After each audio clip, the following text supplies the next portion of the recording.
Are college athletes employees? Apparently, it might be headed in that direction as we head a little bit closer to South Carolina and Troy with some comments from Gamecock offensive coordinator Marcus Satterfield this morning as we get going on a Thursday. Hope your Thursday's off to a good start. Thanks for making us a part of your morning routine, however you're doing it. Whether you're checking out the video stream on Facebook, YouTube Live, got it up and rolling on Twitter today again on the station handle at 1075 The Game, or the app, the regular radio dial, however you're joining us on Thursday morning. Hope you're doing it in a good mood. What about you, Bill? What I'm seeing right there on the screen isn't showing me. I haven't even seen a smile yet. Nothing. Patrick's got the slick down hair going with the mustache. Saw that with Patrick. I just showered. Oh, yeah, no victory wax going so far today? Yep. Okay. What about you, Bill? How you doing? You hanging in there? Yeah, Thursday, little Thursday night ACC football tonight. Actually a decent game. Throwback to when we used to get really good Thursday night games. I guess it'll be a good Thursday night game. A little Virginia, Miami tonight in some college football. So I'm kind of happy about that. I guess you've got a decent matchup. Depends on how you want to look at it in the NFL. Trevor Lawrence versus Joe Burrow. So a fun night there. A chance to watch old Trevor and then the Bengals. And I don't know what channel it's on, given that I have YouTube television. I'm not sure I'll be able to catch it. But a chance to watch the Braves clinch the NL East. So 6:06 in the morning. Already kind of looking ahead to what should be a kind of fun sports night, Tim. Magic number down to 1 after last night's win for Atlanta there from a Braves perspective. And it's been quite a season, going for their 4th straight NL division title, 7-2, the last night's final score. We talked about a little bit how the infield has just completely dominated all the way around. Freddie Freeman coming off the MVP season at first base. Started slow this year, but really got it going. And you can go all the way around the infield. I think Austin Riley at third might be the bigger surprise, but Dansby Swanson at short. And then Albies at second has had a tremendous year as well. So tremendous year for Atlanta for sure. Gamecock football going to be a big discussion. Nothing groundbreaking, I would say, came out of the comments from Marcus Satterfield, offensive coordinator yesterday, defensive coordinator Clayton White speaking, as well as Pete Lembo, the special teams coordinator. Bill, did you take anything big away from what was said yesterday? No, nothing significant. I mean, you just got the same thing over and over and over right now, and it's probably to some it's a broken record. Maybe to some it's not what they want to hear. That Marcus Satterfield says, I can be the guy that fixes it. I'm the guy that'll fix it. Okay, cool. All right, you get another chance this Saturday. You get another chance, and that's kind of I think where a lot of fans are at right now. They don't want to hear it; they want to see it. They want results right now. And look, the good news and the bad news is you get the chance this coming Saturday, 3:30 at Williams-Brice Stadium, to show us if you've been able to make any more adjustments and get anything else fixed. C- kind of stuck out to me was asked how he would evaluate himself through 4 games, and C- is what he went with. And the fact that he admitted that Carolina's got to run the football. They got to run the football, and especially this Saturday against Troy, I thought was pretty forthcoming. What about you, Patrick? Anything specifically from the Gamecock offense that's been a big conversation, not just this week, but the first 4 games of the season? I think C- is probably also where most fans would grade him, because we're maybe giving a slight benefit of the doubt just because we do for everyone on this coaching staff so far, because we like them all so much. But without knowing what were the communication errors on the offensive line, were they his fault? Were they the actual players? Is this the offensive line coach? I mean, no one really knows where to aim the blame, but we just know that it's really not working right now. There have been a couple deep shots in the first 4 games that you are happy with. So I think it's been a little bit of good and then a lot of not so good, and C- is probably right on par, but it's got to turn around this week. Nobody in this fan base cares that Troy is a top 10 nationally ranked defense right now in total defense. You gotta slice and dice them. It's really not an excuse at all. Yeah, speaking of that, Soda City Bobby hits us up on the Cool Care Heating and Air text line, 803-404-6100. So what does it say that we have the lowest over-under ball games this week? Although I expect this to be one of our 4 wins this year, I would not be surprised if Troy walks out of Williams-Brice with a 3-point victory. Scary. Go Cox. Well, it says that Troy's got the number 4 overall total defense in the country, and the Gamecocks have been struggling on offense. I think that's the easy analysis on that one. Bill, do you break down the Vegas over-under number of, where is it? I think mid-40s. Is that what it is? I want to say 44. Does that sound right? I'll double check right now. But second. What do you make of the low number just in general? I guess you being a little bit more of a Vegas guy. Yeah, I mean, that seems about right. Right now, how much can you trust the South Carolina offense to get it cranked up? And 42 and a half is what I got. Yeah, I'm seeing 42. Circa's got it at 43. I think it's William Hill's got it at 42. So, yeah, you're just looking for at 40. Just for comparison as well, Arkansas and Georgia's at 48. Ole Miss and Alabama's at 79 and a half. Just for comparison. Yeah, I was looking for some other games. Something the next closest one I see Boston College, Clemson. You guys want to guess what the over under on that is, or do you see that right in front of you? I do not see it in front of me. Let's play the guessing game. Patrick, you get to go first. I've been throwing out enough numbers. Are we doing the spread or the over under? Over under. Then we'll do 49. So that's a pretty solid guess. That would be a what? A 28-21 game? I guess it would go. I'll go 46. 46 and it's 46 and a half to 45 and a half. Again, Circa's at 46 and a half. FanDuel 45 and a half. So yeah, you've got 46 and a half, 45 and a half. And again, you compare that to South Carolina 42 and a half, 43 and a half. Look, I mean, back to your question. Wait a second. Can we let's guess the spread real quick while we're on Boston College and Clemson. I'm guessing Clemson's still favored by 7.5. Patrick, what about you? I think it's a 2-touchdown. Ooh, what do you 13 and a half, 15 and a half to 14. Wow. 15 and a half, 14 and a half. People aren't gonna sell Clemson that quickly yet. I think Vegas would be very scared about putting a 1-touchdown line on any Clemson game right now. Just knowing everyone's gonna hammer it. Yeah. Interesting. All right, sorry, Bill. Your overall But point the implied there, total City of Bobby? South Carolina is like 25-18. Right. Would be. Well, 28-18 would be 46. That would be the Clemson total, right? But 25-18 is a 7-point spread. 25, That would be 18. for 7. Gotcha. 43. So, Bill, that's, to your that's, point overall. Good job there, Patrick. Way to understand Vegas. Look, yeah, I'm with you. Pat, Tim, by the way, real quick, Tim, what did you say the over-under on the Arkansas-Georgia game was? I got 48 in front of me. Yeah, You got something 48 and a half. Okay, for some reason, I thought you said 60s or something. Maybe I heard you say a different game. 79 and a half is what I said for Alabama Ole Miss. Crazy. Yeah, that's a lot of points. And you got to bet the over. Just it'll be so fun to have. Right. Got to hit 80 points. Beautiful.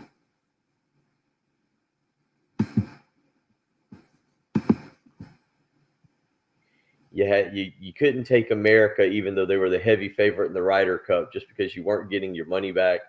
Even though that seemed like the safe bet to win some money, but anyway, the bottom line with South Carolina, Troy, look, do you trust South Carolina to really get it cranked up and going? When you hear Marcus Satterfield say that yesterday, also I think I saw the tweet last night, and it might have been our buddy Justin Hall. It might have been someone else. I forget. I have to go back. But South Carolina, and I think they might have just been retweeting it. I believe South Carolina has not scored 31 points in an FBS game at home since Missouri in 2018. Has not scored. That's right. I believe I saw that last night, so I'll confirm that one as well. So, the offense for South Carolina it's not been a thing of beauty for a while. And I don't know if you magically expect it to kick into gear this weekend, and even against a non-Power 5 opponent, South Carolina to all of a sudden start like going up and down the field on Troy. We'll see. But it seems unlikely that South Carolina, the offense cranks up. Do I think they can perform better? Yes. By the way, I think it was 31 points is the tweet. because South Carolina had 30 last year at home against Auburn. So I think we pushed the goalpost out just a yard on that one with 31, but South Carolina did score 30 last year against Auburn. So the tweet actually states 31 points or more against an FBS opponent since 2018. So the National Labor Relations Board, the NLRB, not exactly a topic we get to often on this program. Big news yesterday. I guess it's in a memo mentioned that that student athletes at revenue producing sports at private universities should be considered now employees of their schools, and that would allow them to get in unions and negotiate on those working conditions. This is a massively different take than has been for decades and decades, and that was the old explanation for why student athlete, the term even came up ever. It was even born by the NCAA way back in the day, is to avoid exactly this designation and anything that comes from it. Bill, what do you make of the news yesterday? And are we really going from this time last year, we had the old model, still playing for your scholarship. Now this year we're going not just the NIL, the name, image, and likeness money that can come in, but also now employees is how some athletes can be considered from their schools, and they can unionize and the whole thing. I saw this yesterday. Are they technically employees of the school? The school's not paying them, right? I mean, I guess I felt like this is a very open-ended question about what it means to get paid. Are you getting paid because you're getting a free scholarship? Luke Doty? God, who did Luke Doty sign with this week? You see, Luke Doty signed a name, image, likeness with a T-shirt, not a T-shirt brand, but I guess a company that can create custom T-shirts or pins or golf balls out of Myrtle Beach, I believe. I just saw it in passing. It. Native Sons Apparel. Native Sons. Yes, thank you. Yeah, basically a company like that. Luke Doty signed with. I mean, that company's not affiliated with the university. I know players are getting paid now or have the opportunity to get paid, but it's not from the universities. They're not university employees, are they? What are we defining as employees, Tim? I feel like I'm going down a bad sports talk radio path by asking that question, because the university's not giving them a W-2 at the end of the year, are they? Well, neither of these companies, right? They're like contractors, right? They're giving them like I-9s or whatever it is. Oh, good. Oh, good. Now the show's turning into a tax show about boy, are we really going to go down a bad path? I guess the designation is saying this is what they should be continued to be called student athletes. That, again, this lawyer for the National Labor Relations Board says was created to obscure the employment relationship. Basically, the argument has always been college athletes generate money for a university. There is an expectation of amount of hours to be put in. Used to be that they were restricted from getting jobs, and they couldn't even do that. So that they should be considered employees. And it's always been determined in the courts, and Greg Sankey, the SEC commissioner, pointing out yesterday in response to this that there are even some recent judgments on the NCAA or the SEC side, or should it just kind of holding up the old standard of no, college athletes are not employees. But it looks like that the National Labor Relations Board wants to change that and support any student athletes who want to end up unionizing and calling themselves employees and move in that direction. And that a massive shift in college sports. I think maybe even more so than what we saw name, image, likeness wise. Just for those of us who love college sports to consider what we're watching employees. We always hear from Gabe Gottclair. He never watches pro sports at all. There's too much money involved. It's not the whole thing. It's not fun for him, or that's just turned him off completely to pro sports. We all know that college sports, they make a ton of money. The schools do. There's a bunch of money involved in the television rights and the conferences doling out $40+ million to the schools and the whole deal. But the fact that the athletes never got a piece of that, that was a lot of us our main concern, right? And then name, image, likeness at least lighten that load a little bit on the student athletes coming in this year. But then to change that term completely and now to just call them employees would be a massive, I think, in kind of redefining what college sports is in general. Yeah, again, to me, maybe it's semantics, maybe it's definitions. I don't know. The employees, I don't know how you go about defining that. I do see where they're coming from. I don't know if the athletes are technically employees yet. But look, this is all, again, we've got both feet into the Wild West now. We're going down that path, and we know that things are going to evolve and change, right? Like when you see something like this, Tim, I don't know if you're like me. I get a little cynical about it just because I feel like, all right, yeah, that's what we're talking about today. But there's going to be so many more changes that evolve over the next 12 to 18 to 24 months, both regards to name, image, likeness, to college football as a whole. I mean, I see something like this again, and my mind goes quickly to, okay, what does college football look like after 2025? Are we into just 4 or 5 major conferences, and say the Sun Belt and the MAC and the Mountain West are now forming their own division of football, and the Power 5 conferences essentially become the minor league of college football, or a minor league of the NFL? There are so many things I have questions about in regards to collegiate football at this time and where it's going with both divisions, with name, image, likeness, with college football playoffs.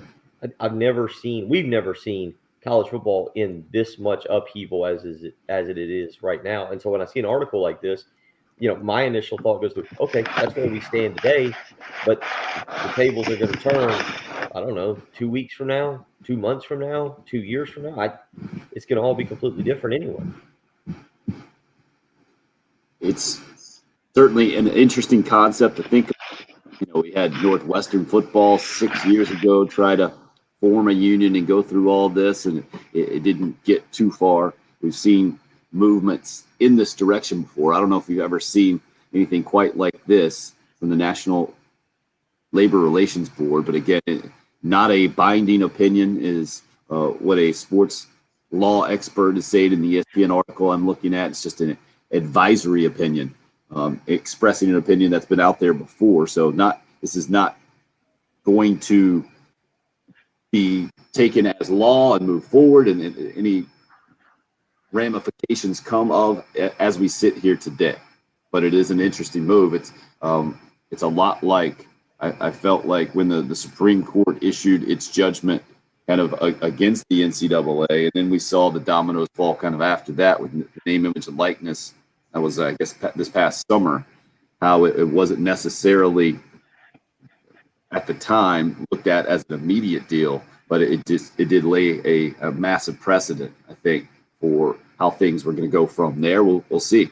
This is a 9-page memo, again, that they revisited this Northwestern union situation from 6 years ago in the National Labor Relations Board. We'll probably talk a lot more about Gamecock football and Marcus Satterfield and his specific comments yesterday about the Gamecock offense, especially how he sees his team needing to run the football. We'll let you hear that one specifically when we come right back. Good to see their actual adults on the program. Trey, correcting our tax conversation. It's a 1099. He's not the only one. York was also in on that information. Patrick, how dare you guys? Yes. Go with the I-9 form instead of the 1099. What's the difference? MISC actually is what York says, or 1099 NEC for self-employment. So clearly York's all over the tax code here this morning. Great news. We're giving you all kinds of information or misinformation on the program. We'll try. I think your taxes. If you what is it? You pushed out your taxes or delayed your taxes. I think it's technically due October 15th. So I'm glad we're stepping in right here on the last day of September to help people. 2 more weeks. About 2 more weeks, people. Get on it if you haven't done it yet. That's all I got for you. Marcus Satterfield comments coming up next. 803-404-6100 if you want to join. You can call or text that number. Again, 404-6100. It's the early game on 107.5 The Game.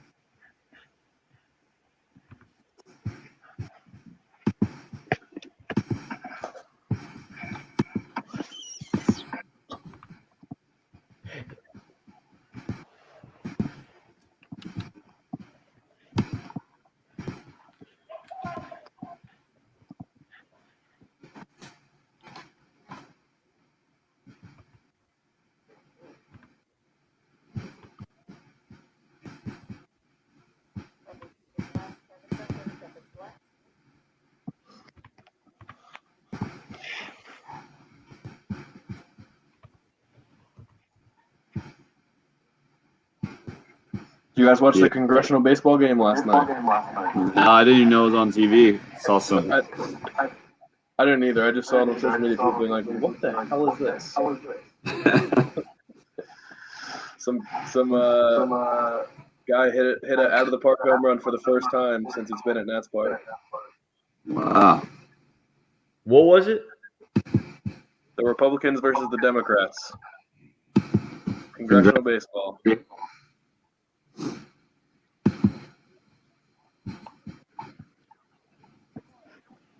All right, let me get. I did not do it. I was running a few seconds behind there, and so let me get some coffee real quick and see if I can get a little bit more comfortable.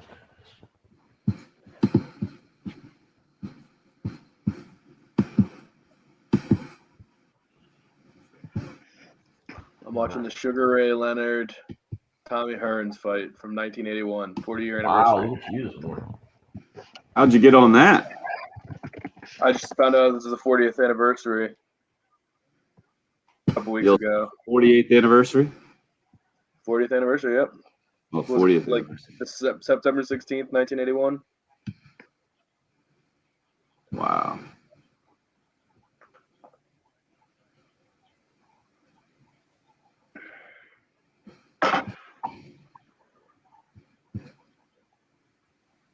Tommy Hearns is a scary dude. Yeah. I think my dad was around Sugar Ray training a lot because he was a boxer and Sugar Ray was from his area. Oh, yeah? Yeah.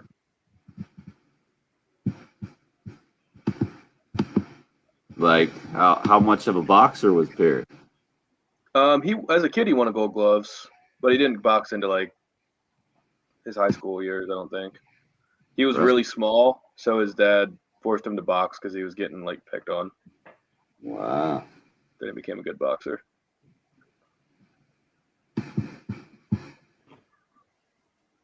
He has a Gold Gloves trophy from I don't know what year.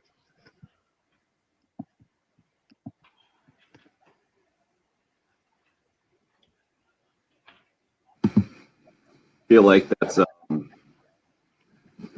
Taekwondo, my kids' generation now. My brother did Taekwondo for similar reasons to get him just to toughen him up. Oh yeah, you didn't have to do that. You were just naturally tough.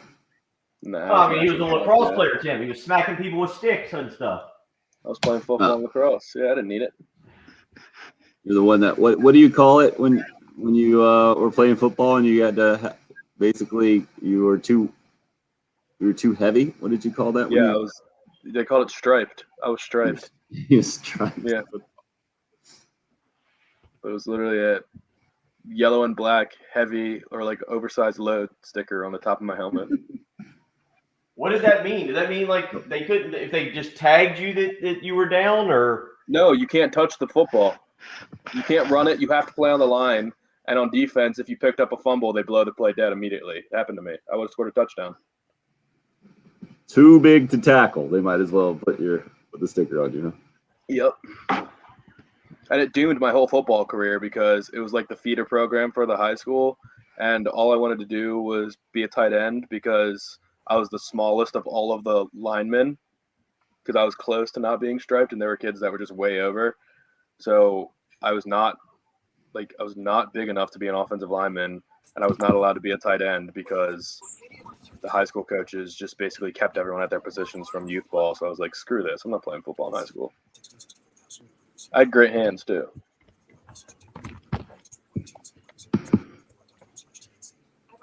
I think I have read the legends of Hans Perret running around the Little League fields. Well, hand-eye coordination is my main athletic skill. I was not fast ever, so had to have something.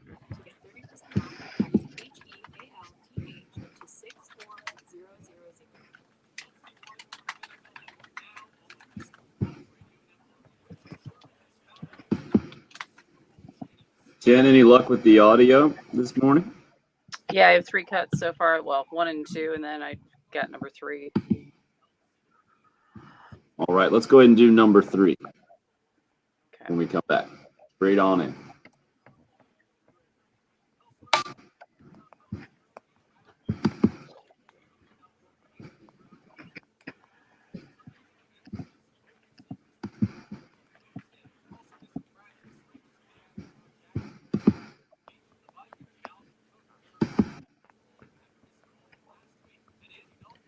Hard to say, Craig. I'm not sure what I think of the Mike Bobo. I'm not sure how the Bobo offense would look in this scenario.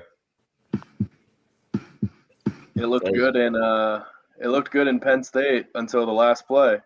Yeah, but I don't know if he would have gone. I don't. The story was that he was changing his offense anyway to fit Luke Doty in a more mobile quarterback as opposed to Bo Nix. Or, by the way, speaking of Bo Nix, Tim, did you see the Twitter uproar yesterday when they were the Auburn fans were trying to figure out? Brian Harsin said that, I forget the exact comment, but it was something like, I believe, or, we're sticking with Bo, but he said Bo and TJ Finley. He won't name a starter. And so people were trying to read into the fact that he said Bo Nix first. Wow. Glad we're not Sports Talk Radio in Birmingham today. So yeah, the people were trying to dig in since he said Bo Nix first, if that meant that Bo is still going to be the starter. I mean, why would LSU care? They're going to be ready for either one. They've played Bo Nix, twice now, and TJ Finley was on their team. They'll be ready. Orgeron said he thinks it's going to be TJ Finley. He just tried to stir it up. Awesome if he is. All right, a little Satterfield here.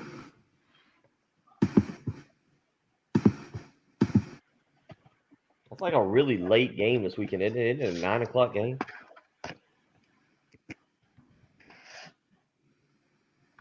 Yeah. Because of the run blocking. Is there a percentage? Is it just everybody needs to be better? But how do you break it down between that was the block and that was not the running back? I think it's a combination. I'm going to try to answer this because I know it's so painful. You watch it. I could imagine my dad yelling at me about the run game. So I'm trying to answer this in a way that gives you information. Like, we're not running the ball the way that we should, obviously. Do we have the personnel to run the runs we're running? 100% we do. Will the run game get a little better as the quarterbacks get healthy? Probably. I think it's like the other night we had there was 2 or 3 runs where the backfield timing and just a certain angle on the, we pushed the running back just a little bit and he couldn't get behind the double team and it ended up being a 1-yard gain as opposed to a 6-yard, like little things like that. Some of it's the O-line, some of it's the play call. Some of it this time this position group didn't do what they were supposed to do, and then the next time this position group didn't do it, and it's just all little layers and pebbles and nuggets of just little things that drive you absolutely insane. That it's not cohesive yet.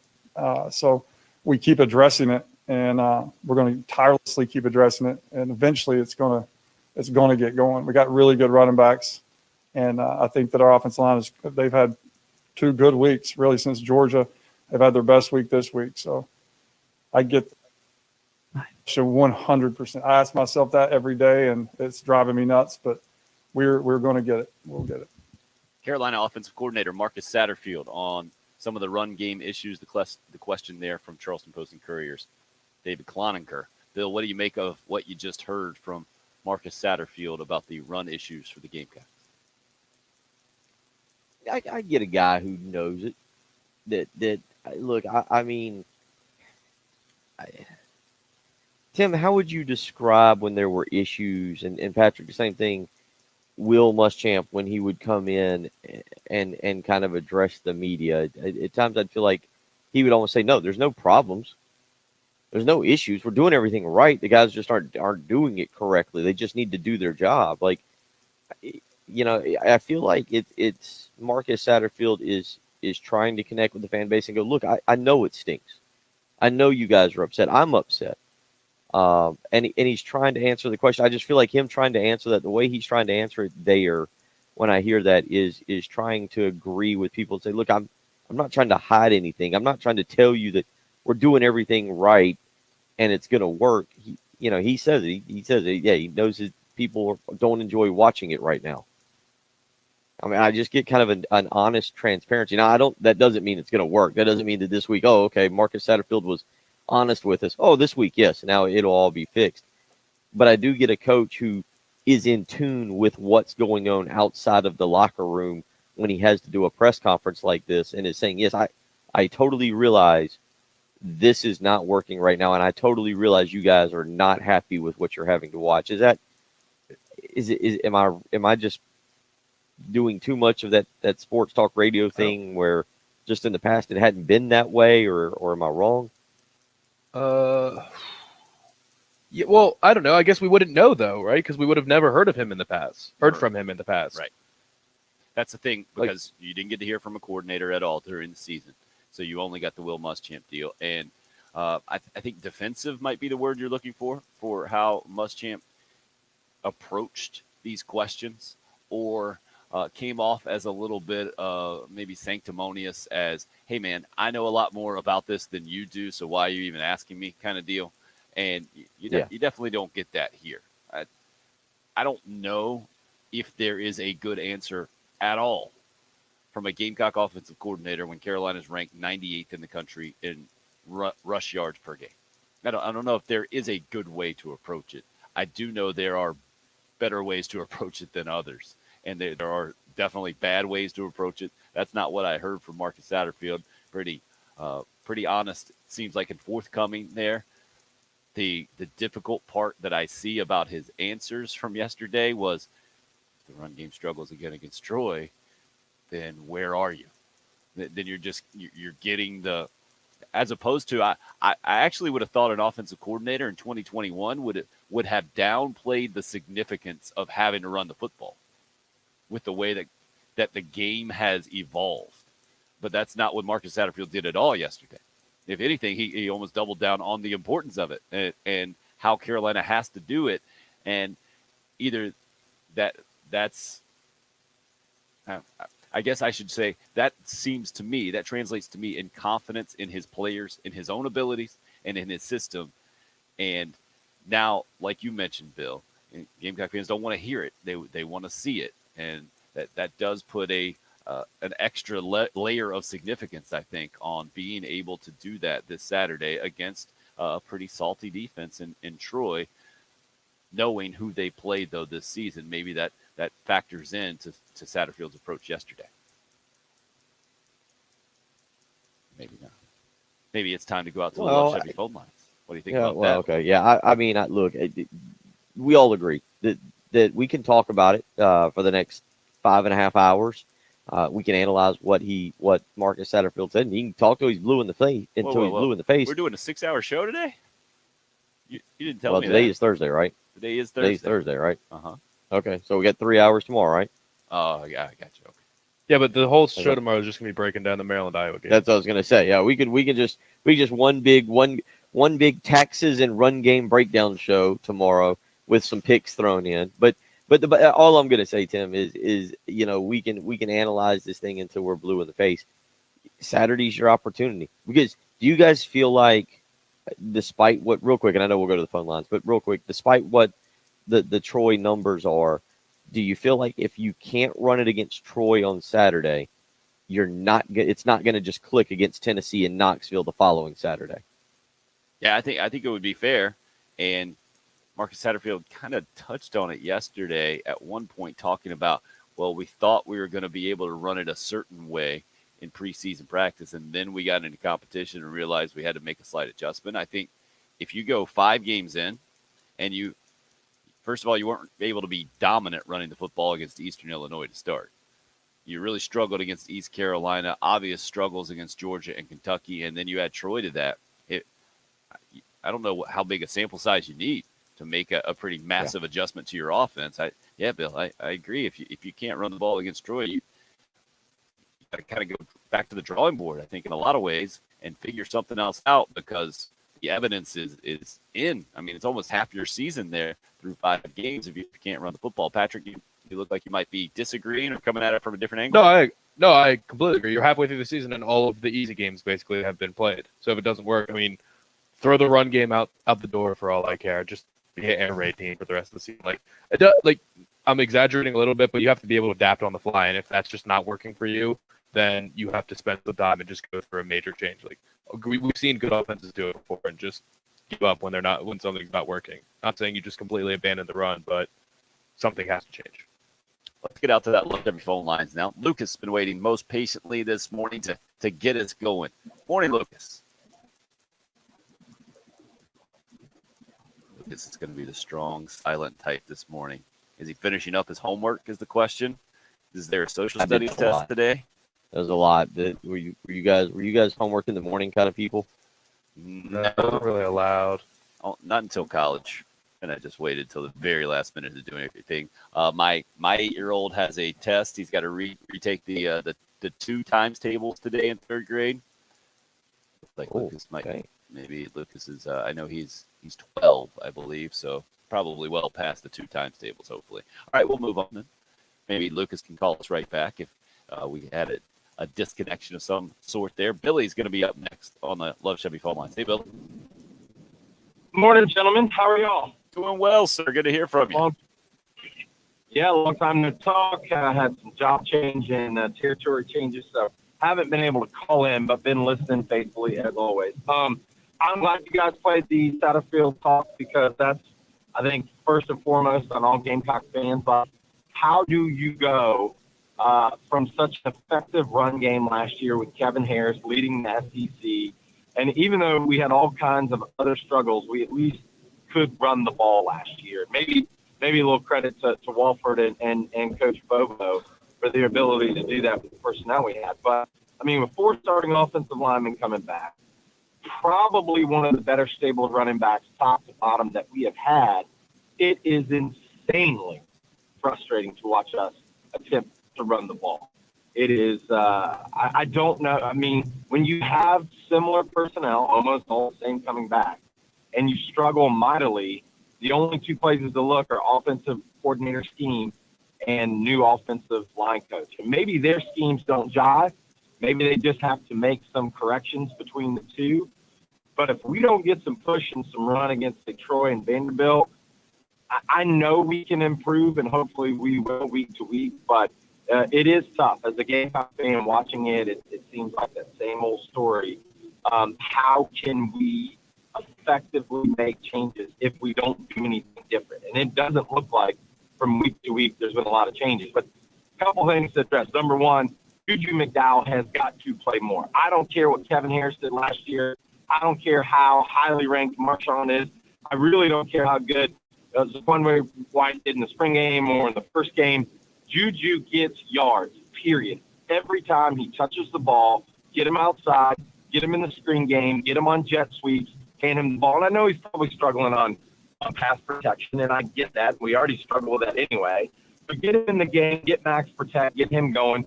Moves Zaquan White over to maybe slot receiver. Here comes unpopular take. Joyner, the least electric ball player I have ever seen in my life. I think he is a great teammate. I think he is a great person. I do not think he is a good wide receiver. We have got to find a way to get him off the field. Someone on the field that can somebody miss if they get the ball in the flat. And then someone has to go to the film room. Luke, you've got a killer arm. I love watching you sling balls around. You've got to put some air under the ball. Let your wide receivers make some plays. And then last and not least, even if he's not 100% healthy, let Luke pull down the ball and run it around the corner every blue moon, maybe for a key third down. I see some of those things happen, and hopefully we're going to see progress. Oh, great call from Facebook Live, and Craig likes what Billy had to say there. Very thorough, not a lot of disagreement. Okay, interesting. The air under the ball comment, I don't quite get that one. I mean, against Georgia especially. Carolina threw the ball down the field, I thought, as well as we've seen in a long, long time. There have been some misses there, but I think you're always going to get some misses about downfield passing there. Billy always brings it strong. That one was no different.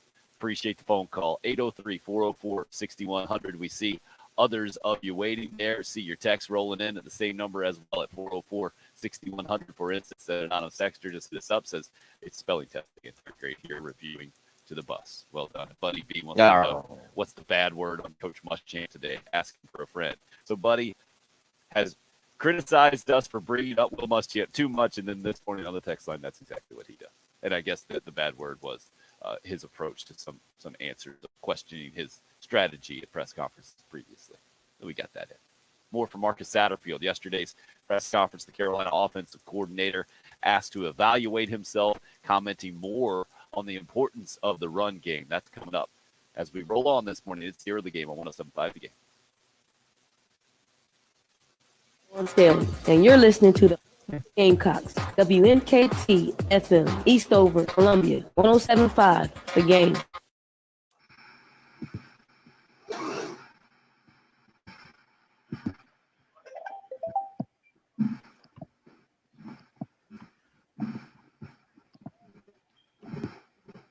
This scramble by TJ Finley does look like he's lost a lot of weight. Yeah, he did. He looked thin. He was chunky at LSU. Yeah. Maybe the blue is thinning. Maybe it is.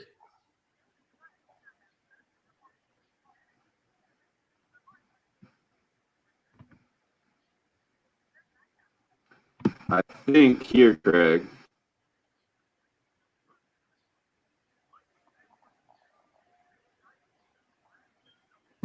Good question. That personnel grouping, what do you think there, Bill? Was that the one that let me go back to that. Let me go back to the live stream real quick. I don't know. There's other people. Yeah, I mean, Juju in the slot. I don't know. I'd like to see our Marion Brown get more touches now and just see what he can do. Rico Powers getting out there a little bit more. You know, he bobbled those two balls, but maybe now getting out there and feeling a little bit more comfortable. I mean, E.J. Jenkins is a guy that had a catch this past weekend. I don't know. I feel like there's a lot of guys out there that, yeah, you know, Jalen Brooks did make some nice catches. He dropped that one. He's dropped a couple, but I mean, what Craig's asking is, yeah, it's legitimate. Yeah, you could. I mean, Well, I think for Bell to get on the field more, he's got to earn the trust of his coaching staff that he knows exactly where he's going and can be counted on. Jim, but I'll say this about like Luke Doty. Speaking of Jaheim Bell, that pass he threw to Jaheim Bell down the sidelines. I mean, that was, what do they call it? A bread basket. I forget which one of these quarterbacks that is now doing commentary called it a bread basket pass. I mean, he hit Jaheim Bell perfectly. And Yusuf Corker, who was a Muschamp recruit, was a guy that Muschamp recruited, man, he just separated Bell from the ball.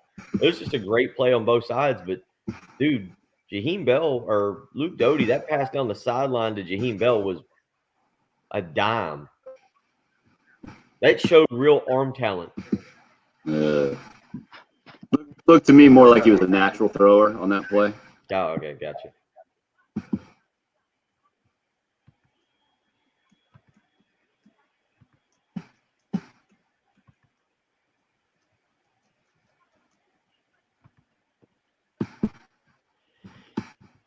Oh, Billy getting lots of love on the text line for a great call.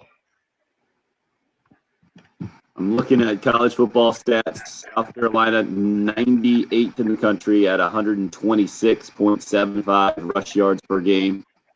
Clemson, 99 at 126.25. That is mind-boggling. Both of them. With Eastern Illinois and East Carolina as two of your first four games. And then Georgia Tech, NC State, and SC State, 3 out of your first 4 games. It's crazy.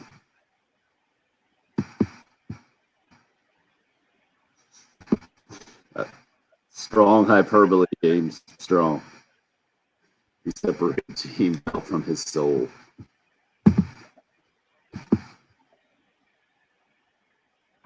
There was something. DeCarron Joyner being the least electric player he's ever seen was also strong hyperbole from Billy. Sometimes you got to do that to make a point, though. No, he didn't say the least electric player he's ever seen. The least electric build as a playmaker, electric kind of guy he's ever seen. I prefer that to analogies from other sports. No, Billy, he just texted me. He's like, if DeCarron Joyner was a NASCAR driver, he would be Danica Patrick. Oh, of course. Just trying to get a reaction from Jen. Ding. It worked. I don't even know what that means, though. Was she a bad NASCAR driver? He didn't win. She never won a race? She wished up. Nope. She worked up the ranks, I think, too quickly. I think they pushed her in a cup. She should have stayed in the lower series another year or so. And I do think that, people work together. Like they pair up with people, especially on, like Talladega and tracks like that. Not always as easy to, want to sync up with the girl. I think there were definitely some things like that. And, yeah. I think she's very talented. I think she's got pushed up. I think it could have worked, because she did well in IndyCar, and I laugh because it's like, oh, but no, she didn't have a win. But when's the last time half that field has won in years? They keep getting stuff, but I hear people just totally slamming, Ricky Stenhouse and, one of the Dillon boys and things like that. So I hate to put gender into it, but I think there was a little of that at play. For sure. She needed to improve, no question. But all right, I do have all 6 cuts. All right, let's do 5. Coming back, please.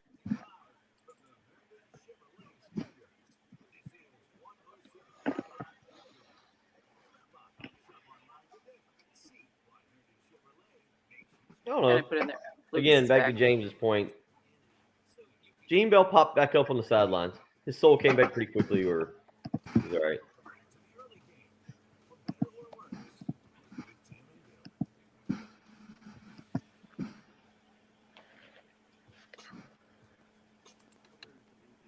Want to see from the offense this Saturday against Troy? We have to run the football.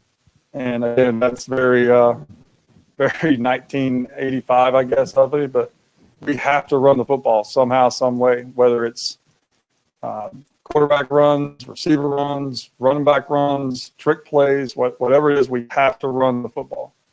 And we know if we can run the football and win the line of scrimmage, we have a chance then to start to showcase our other playmakers through different types of play passes and things of that nature. But we run the football. We can't do what we did the other night. It's unacceptable. Carolina offensive coordinator Marcus Satterfield, I feel, with that answer yesterday, kind of pushed all of his chips into the middle of the table in the poker game that is college football, and where the Gamecock football coaching staff is 4 games in here. With that answer right there will be a lot on the run game, even more so than I think could have been without a comment like that. But Bill, I think pretty much exactly what a Gamecock fan wants to hear in a lot of ways, isn't it? Especially with the personnel that this team has. And Kevin Harris coming back after a 1,000-yard season and leading the SEC in rushing. I think that's what you want to hear from your offensive coordinator. Now it's that small matter of actually doing it on the field this coming Saturday. if they run the football effectively, maybe we'll get this into hour 2 as well. I asked about if you couldn't run the football effectively against Troy, do you think they're going to be able to do it just magically against Tennessee? Go the other way. If all of a sudden they come out 45. 100 yards as a team on Saturday against Troy, do you go, oh, yep, it's here. They discovered it. Patrick, I saw you No. was that No, you got to do it a couple times. Immediate shaking his head. Nope. But certainly would give confidence for the possibility of improvement coming down the season for sure. And something that you hadn't seen before through 4 games. If you see and hear your offensive coordinator talking about how important it is to run the football and then they come out and do it, I think plenty of reason for confidence that the coaching staff is moving in the right direction, the offense especially, and then plenty of room for improvement as year number 1 rolls on. We roll on into hour number 2 here on the early game. This is game. There.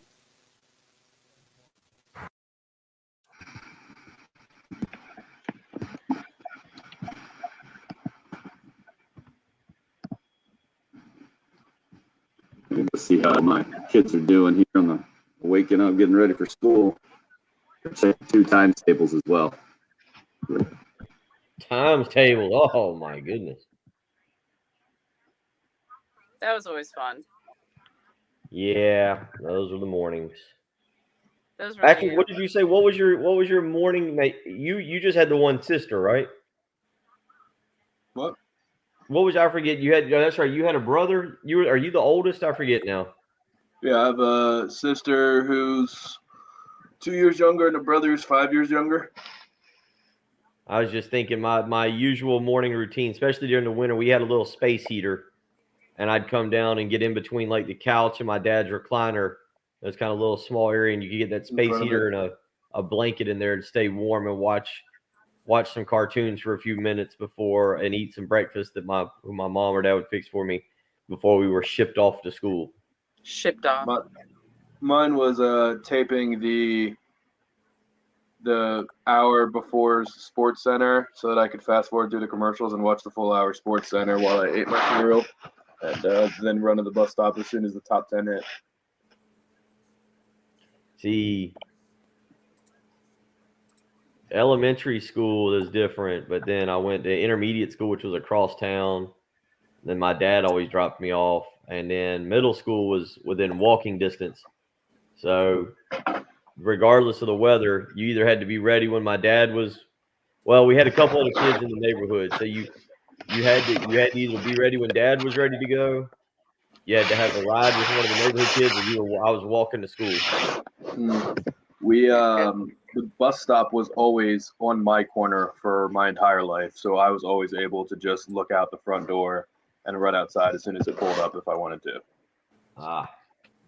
We had the most convenient bus stop in the neighborhood. I think I rode the bus like 1 or 2 years max when I was in school. I loved the bus. Yeah, I didn't mind it. We had a cool bus driver. I mean, now it was cool until we lived out on the farm until I was like 12. So I usually caught the bus. Occasionally I'd ride in with my mom because she was a teacher, but for the most part I rode the bus. Be all kinds of bundled up in the winter, but then I was close enough I could walk to school once we moved into town.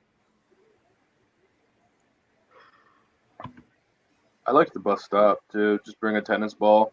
As soon as the bus came, I'd just chuck it back in the yard, pick it back up in the afternoon. Yeah.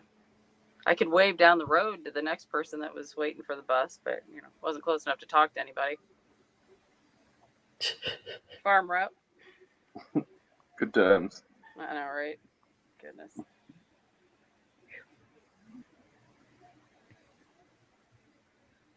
Yeah, no, the bus was that was very early in my school careering.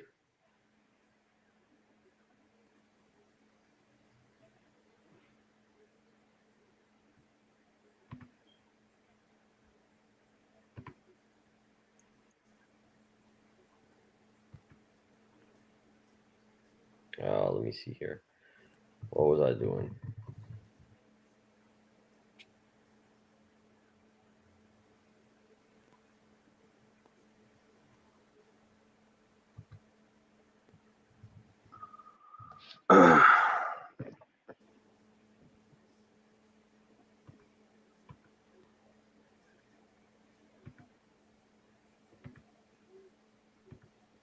Definitely zoned out for a lot of this fight. Tommy Hearns won. There you go. The hitman.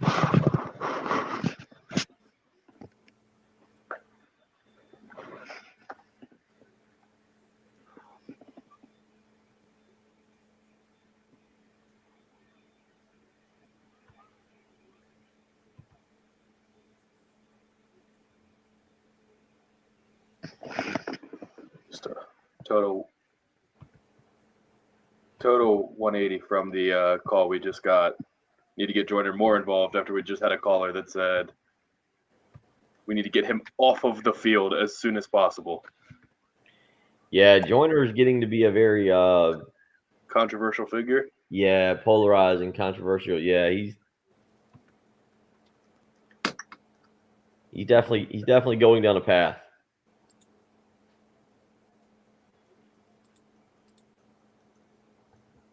Well, that's just, yeah, I mean, there was a lot of hype. It is unfortunate just overall for him. Yeah, he doesn't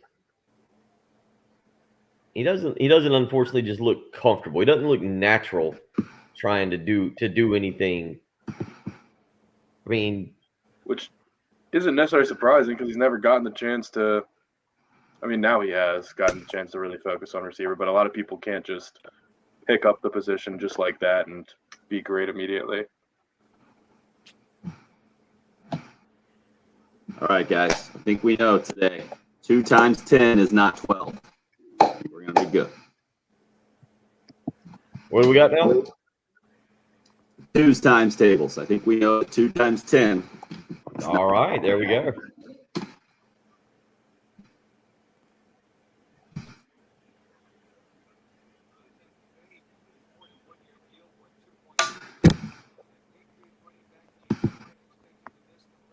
Luke is actually going to be on with us here in hour number 2.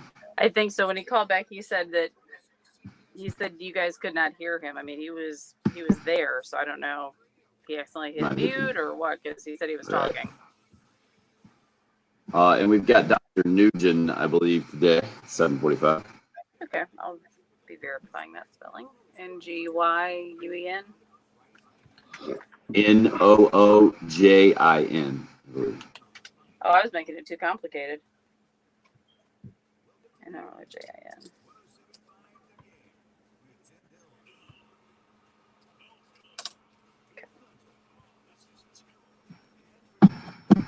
Oh, I'll put the lives up. 710 Rose. Thank you.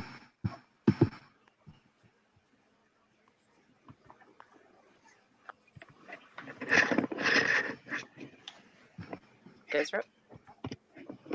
I feel like we got back in our wheelhouse there towards the end of hour number 1. We were 1099 forms, I-9 forms were thrown out. We were talking about the idea of college athletes being described or grouped into the label of employees, and that's coming from the National Labor Relations Board yesterday. And again, it was a memo. It was kind of an advisory thing. It wasn't any kind of ruling or something that will necessarily hold precedent moving forward, but it is a shift, something that we haven't heard of. And the idea of college athletes being employees, being able to unionize and the whole deal, especially in 2021, where you guys mentioned that Luke Doty, the Gamecock quarterback, announcing a name, image, and likeness deal with a Native Sons. It's a t-shirt company over in Myrtle Beach, and everything that we know that 2021 has brought us, all the changes from the college football standpoint, especially here through a month in the season. It's just another example of change coming. Don't know. I would be surprised. I mean, just throw this out there to start hour number 2, and then we'll get into much more of a Gamecock football discussion with Marcus Satterfield and his comments yesterday as the offensive coordinator, and looking for a run game, looking to get things on track for the Troy game Saturday afternoon. But I'll be surprised if we end up completely getting rid of the student athlete moniker and going to an employee kind of model for the NCAA. I think the NCAA will still be able to win out on this, even with all the change that has been coming down the line. I'll be real surprised if we end up getting unions in college athletics. It just doesn't seem to be a setup that will thrive is the word that pops into my mind. That's not the right one probably, but it doesn't seem like that's the direction that this thing can go, I guess is what I'm saying. You mentioned the possibility of college football basically becoming minor leagues for the NFL. I've been saying it for years. That's what it's always been to a large degree. And they worked within the construct of the NCAA at the same time.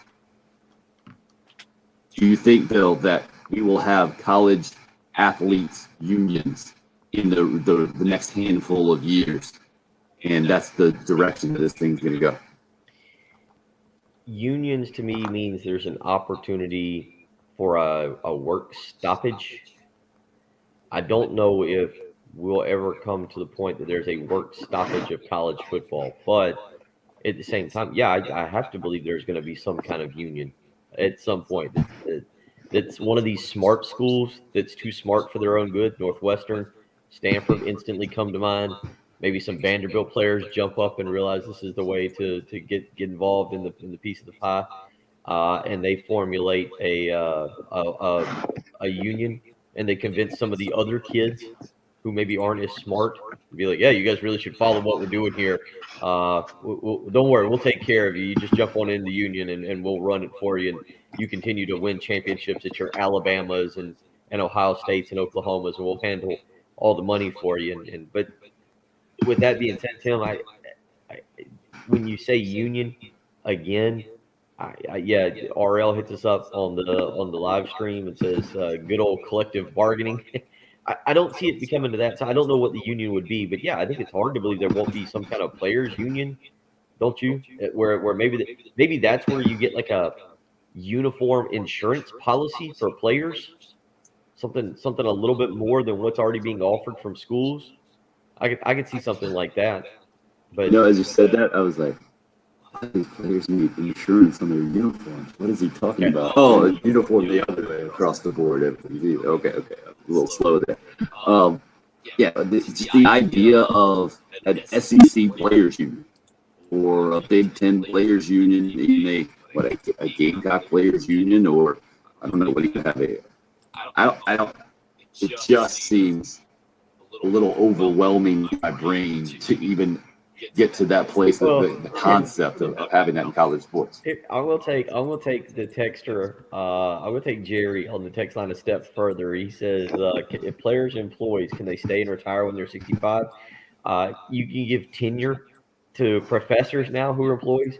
Can you just give tenure to Trevor Lawrence or name another great player? Just be like, yeah, you got tenure. You can stay as long as you want. Yeah, you're on. You're good. You're an employee for life now. But you only have like one tenured position at a time, so you got to pick your tenured employee. Obviously, that's been kicker for the Gamecocks for the last several years. Parker White just hanging around, just enjoying, waiting to break some records. I think that's Jabari Ellis too. I know Jabari Ellis came as a junior college player, but he came in, I think, under Holtz as a junior college player. 803-404-6100, the number in the program. Love to hear your thoughts. We tried to talk to one of our youngest and really the best callers earlier on in the show, but we had a technical issue. So let's get back out to the left side phone line as we get hour number 2 underway. Lucas wanted to talk some Gamecock football this morning. Hello, sir. Hello, Miss Jones, but I think once again, like the guy said, we should get our running game on, and we should just try and run the ball. We should get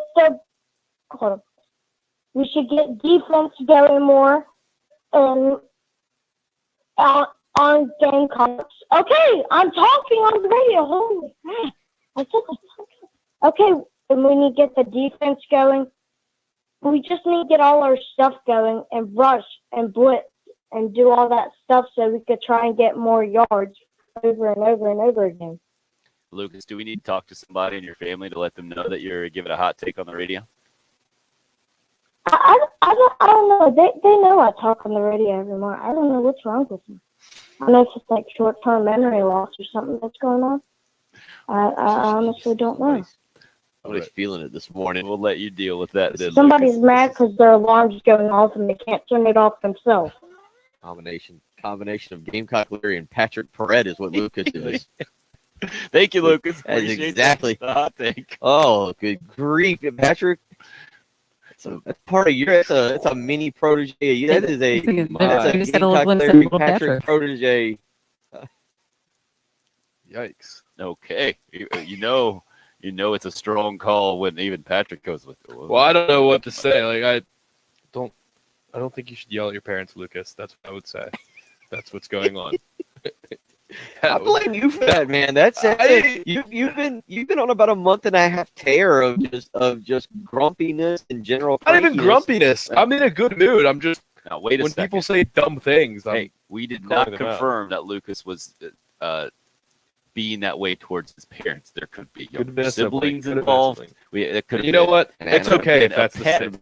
We had no idea what was going on at Lucas' house. Got involved. I think he's probably pretty smart. I don't think he would just slam his parent and say, well, they don't know how to turn their alarm off. You know, I think he knows where his bread is buttered. So I don't know, man. That was a pretty aggressive back at you there of making sure the parents or whoever knew that. That was interesting. It's been a tough morning. Lucas might be on phone restriction for a. Lucas might get his own restriction. Well, not being able to run the football from a Gamecock football fan's perspective does put you in a bit of a bad mood. I mean, we heard from Marcus Satterfield in hour number one a bit of what he had to say yesterday, talking about the frustration and how he's asking himself that question, how they can't run the football and the whole thing. Actually wanted to let you hear as we start hour number two. He was asked to evaluate the first four games and was pretty honest, I thought, with his answer. Marcus Satterfield, the Gamecock offensive coordinator from yesterday, and the question and answer back and forth here on the evaluation portion of the first month of the season. To the first four games, how would you kind of evaluate your performance, what you feel like you've done well from a coaching and play calling standpoint, and what needs to obviously improve? I'm usually really hard on myself. This last game, which was our worst game, ironically enough, I walked out of the thing feeling like I was good with all the decisions that I made and the plays that were called. We just have to everybody get on the same page and get the execution level where it needs to be. Obviously, we're want to be way more productive and have 500 yards of offense and stay on the field for longer and rush for 4.2 yards, and we're not getting that done. So, as a coach, like, you're constantly critiquing yourself of that's my fault, and it is my fault. But I would say right now, I would give myself as a real human in this world, I'd give myself probably a C-. Knowing though, I would give myself the benefit of the doubt that I would get that worked up rather quickly, sooner rather than later. That was a good question because I was starting to get angry at myself. I wanted to yell at myself again, but I'm trying to be positive and trying to give myself. Good question though.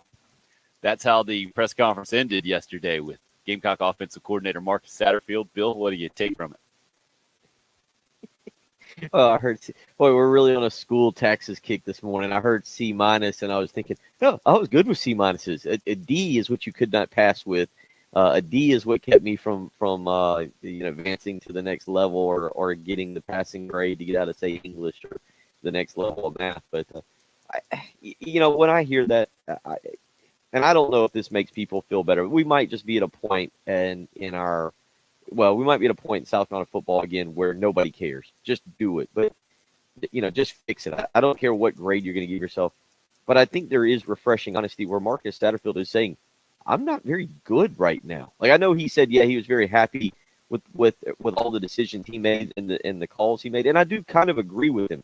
Going back and rewatching, and if you haven't been on the live stream this week, you haven't seen the anger and the resentment Patrick has had. I think resentment might be the right word, or frustration with me. Patrick had as I've rewatched the Kentucky game during the break and made comments on it. But there were some good play calls that simply were not executed by players. They're like, you can't blame Marcus Satterfield, quite frankly, on 4th and 3 when they called the play that went to Kerryon Joyner. But Jalen Brooks is rolling wide open on a corner route that not only would have gotten first down with a well thrown ball, it might have scored a touchdown. And so, that to me, yeah, it's easy to say. It's easy in hindsight when you're just watching the play to say, well, what play are you calling? But if you go back and you rewatch it, oh, okay, Jalen Brooks is wide open 15 yards down the field on a corner route. You don't put that on Marcus Satterfield. There's certain plays where Nick Muse, and I like Nick Muse, but Nick Muse is being dominated at the point of attack and blocking. And I guess you say, stop calling plays for Nick Muse to block, but doesn't that have to be part of your offense? Don't you rely on a guy who's supposed to be an NFL talent to get out there and block? So, guys, I guess I kind of find it refreshing that he's at least being honest with us, and he's not trying to sell us, oh, yeah, I'm doing this perfectly well, and I give myself a B. We're just not executing it. He's being honest. Do you guys agree with me on honesty or no?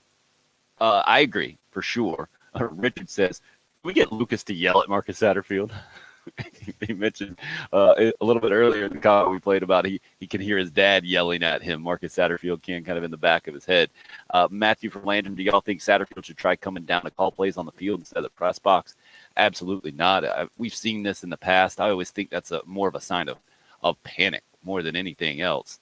Day says, he said, this kid is amazing. Lucas, by the way, best color ever. But he says a C- is slightly below average. Our offense is one of the 5-10 worst in the country and the worst in the SEC. But Day, I don't think you're getting it. Where would you rank South Carolina's offensive talent in the SEC? No better than 10th, right? Max, you guys with me on this? And I think that's being generous. You're ahead of Vanderbilt. I would have had definitely worse. Before the start of the season, I would have had them 13th. Kentucky. I would have had them 13th.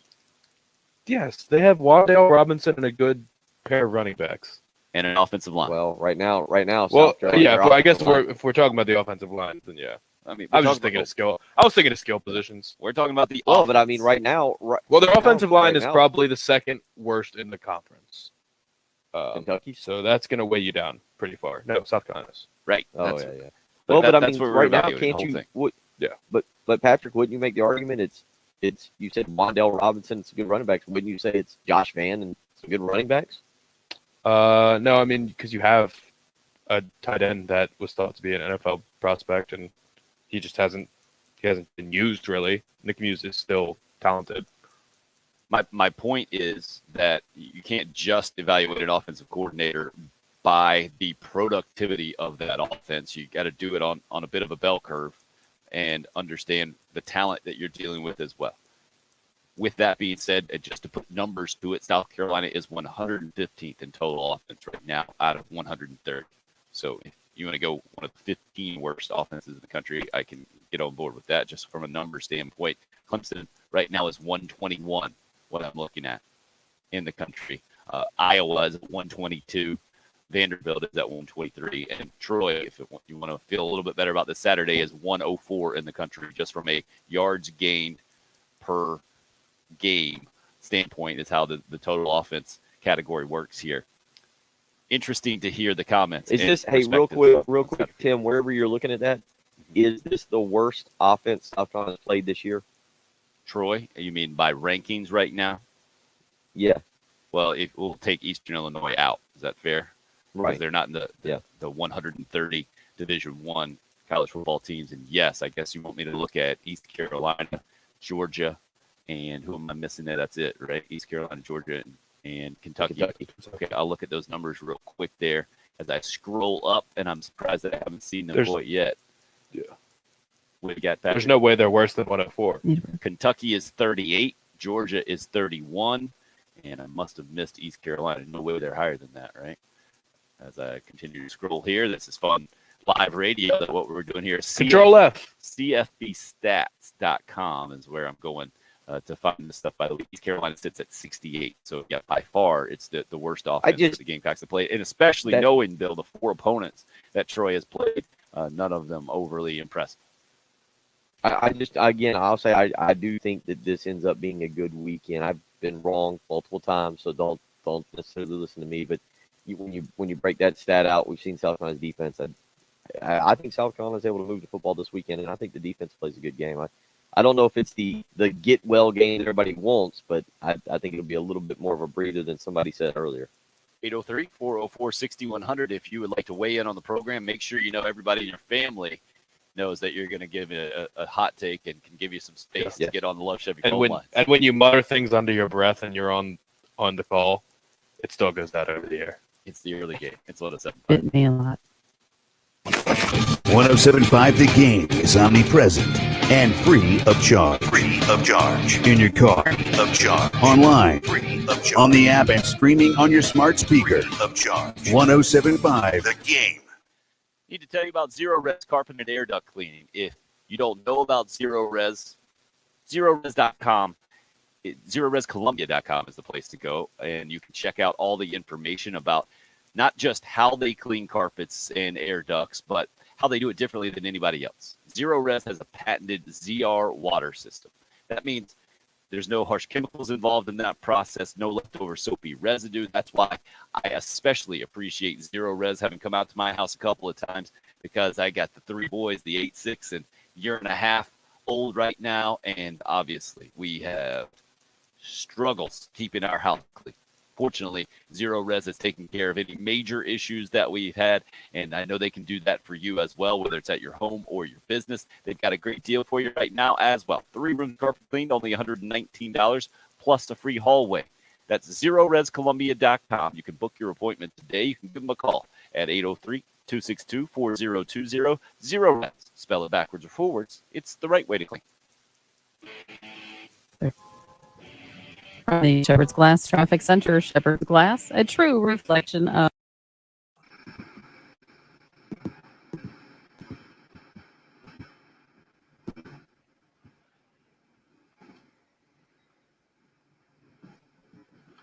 Patrick, if you want, I'm rewatching the Navy Houston game. I can break that down this morning as well. Yeah, go for it. Getting involved in some college football.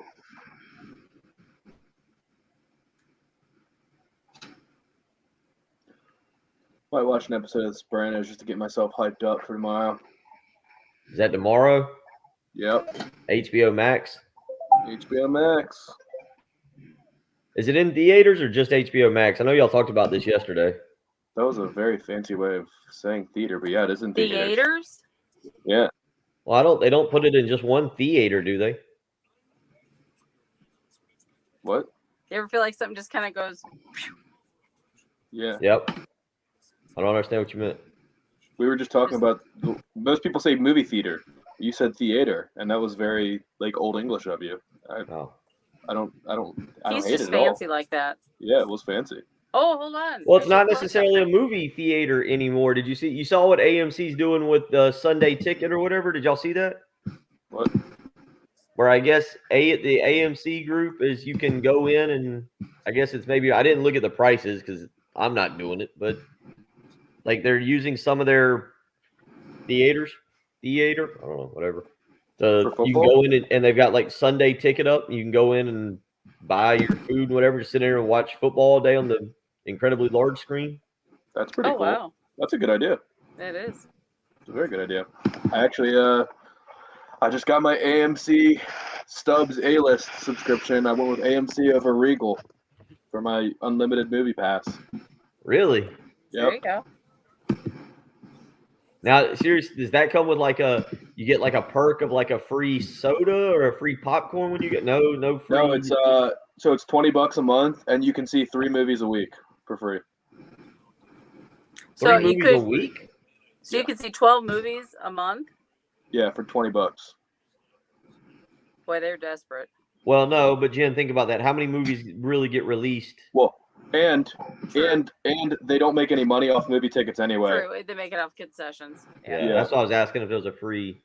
Now, is That's AMC? that's what I found out as recently is that movie theaters, when you buy a $15 ticket, they're getting none of that ticket. Like it's actually not even making a dent for them. It's only getting you to come back and buy the concessions. Yeah. But the Regal one was $23 for unlimited movies, but they upcharge you if you want to go see it in IMAX or 3D or something. Whereas the AMC, 3 movies a week, if you want to see something in IMAX, you can just do it.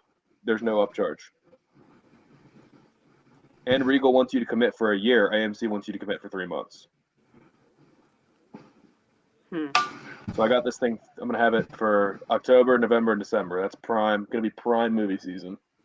There you go. One of my, I feel like you're speaking a foreign language. I think Toy Story 3 is the last movie I saw in a theater. I'm gonna probably see 3 movies a week for the rest of the year. Well, I mean, you're committed. I don't blame you. You got to maximize your investment there. Jen, what's the last movie you saw in a theater? I can't even think. It's been a long time. I mean, it's been before the pandemic for sure. I It's saw been you? 2019. Patrick, is AMC one where you can go and get the dinner? Like they have a decent dinner and you got kind of the setup?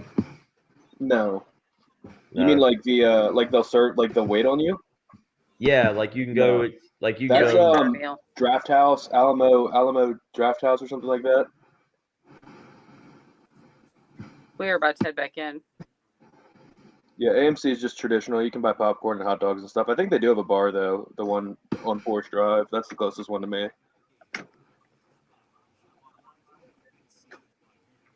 That's sad, Craig. We do number 4, Jen? 4. Yep.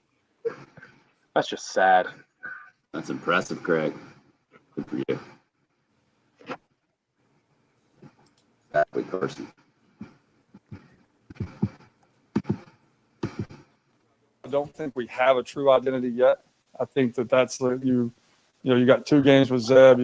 Then you lose Zeb, and then you got Doty that comes in, who's like, again, this is not an excuse, but he practiced 11 plays a month, which was amazing. His performance against Georgia, but I think just mix and matching the same plays, but just different personalities.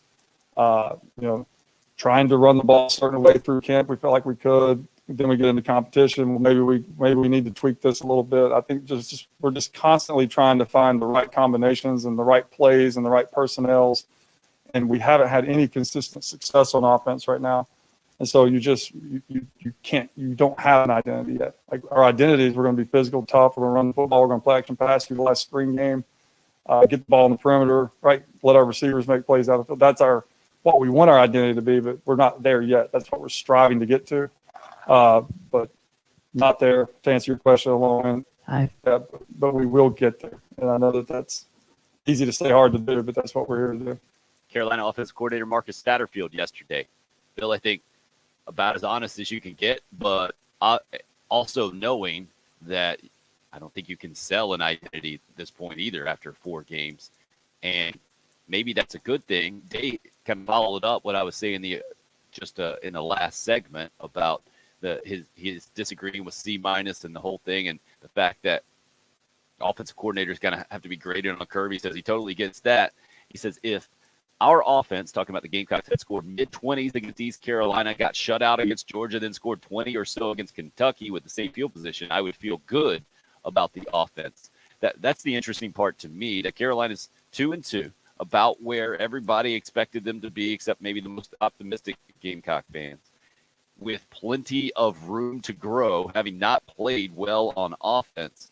I think it might be you could end up selling this thing as some early growing pains and then working your way into that first-year offensive coordinator system and developing the identity, as opposed to, this is a drastic change from last year, right? Mike Bobo comes in with a proven track record and an obvious identity, and it was pretty clear from the outset what he was going to do and what his offense was going to be. I think that might be part of the issue that Carolina fans have 4 games into this year, don't you?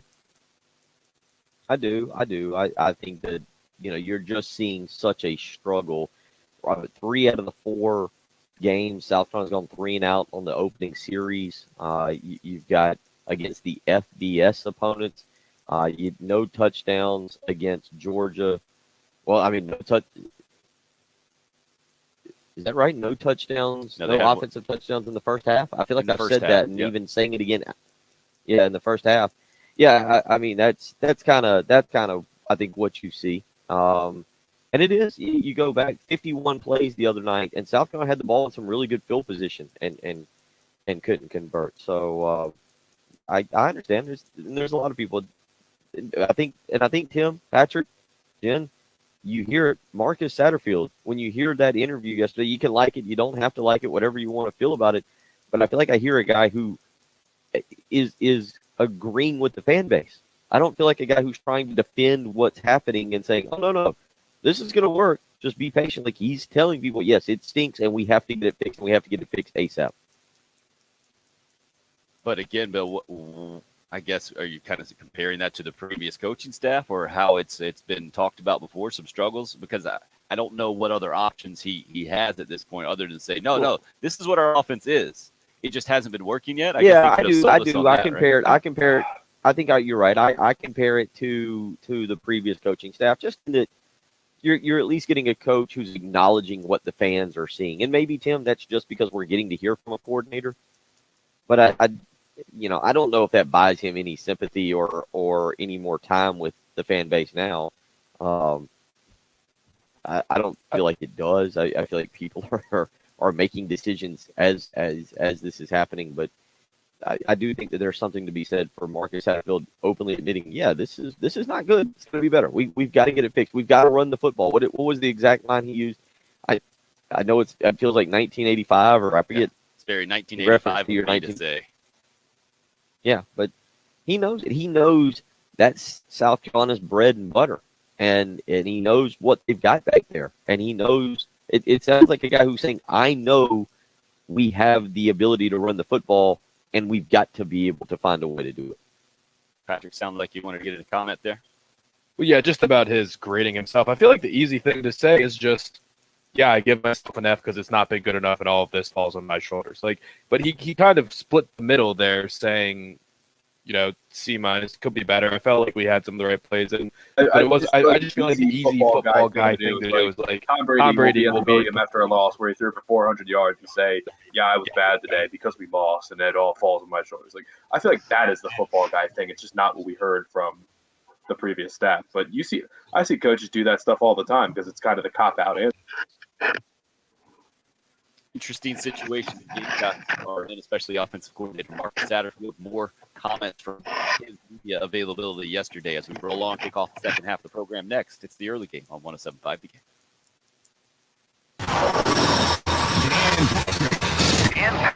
Weekday, 9 until.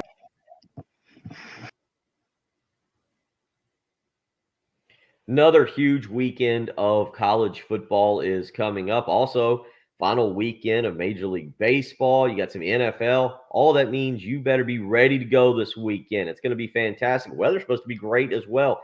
So my question to you, are you rested, refreshed, and ready for another great weekend of football? Do you got a sleep number bed like I do? Because it helps me. That's what allows me to be the perky, happy soul that makes Jen Jensen love to work with me each and every morning. All because of my sleep number bed. Put that sleep number setting on 45. Wake up ready to go. Deal with Tim and Patrick. Make Jen a happy person with my perkiness. All again because of a sleep number bed. You can do it right now. You can find proven quality sleep. It is indeed life-changing sleep. Don't miss the final days of the weekend special where you can save 50% on the new Sleep Number 360 limited edition smart bed. Plus, special financing, subject credit approval, minimum monthly payments required. See sleepnumber.com for details. But this ends Monday. 2 Sleep Number stores to choose from. One in Irmo and Harbison Boulevard across from Buffalo Wild Wings. The other in Columbia, 2 Notch Road across from Sand Hills Mall. You can visit them on the web, sleepnumber.com. Again, the final days of the weekend special where you can save 50% on the new Sleep Number 360 limited edition smart bed. But it all ends Monday. You don't want to miss this deal. You want to get a great bed. Sleeping vital to everyday happiness. So make the switch to Sleep Number today and find out what a great night of sleep is truly like.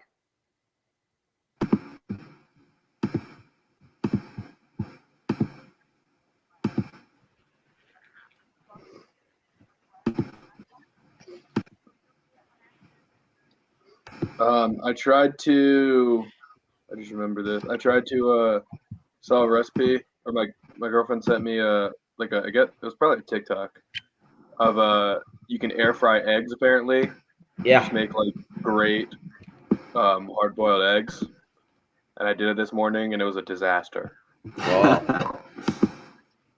All right, let me update the coffee situation. 375 for 6 minutes in an air fryer does not work. What happened to the egg? It was just still like raw. I gave him an ice bath. When I popped him open, it was just the whole yolk just spilled out, and it was the inside was still really gross and runny and gooey. It just did not work. Oh, Thinking 380 for 8 minutes, maybe. I don't know. I put 6 eggs in there. I was ready. I just thought it was going to work. So I was like, I'm going to have backup eggs. And I just wasted 6 eggs. It's really upsetting. Did the recipe call for a certain amount of eggs? No, it said actually the video that it sent had 6 eggs in there, but it said you can make as many as you want. This is what they were supposed to look like. This is the video. That is perfect. That's absolutely perfect. Same Ice video. bath, yeah. And that's just what they look like. That's exactly how I want a hard-boiled egg to look. Right.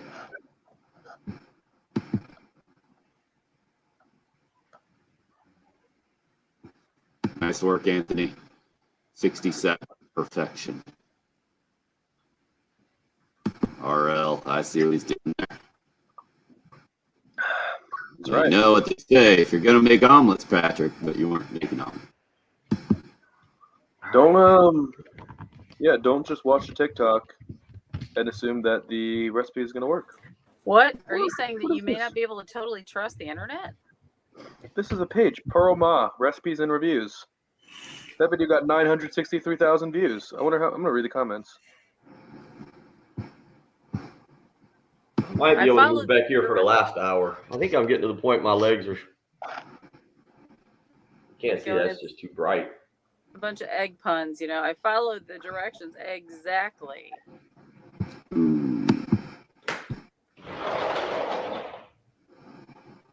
You know what? This is.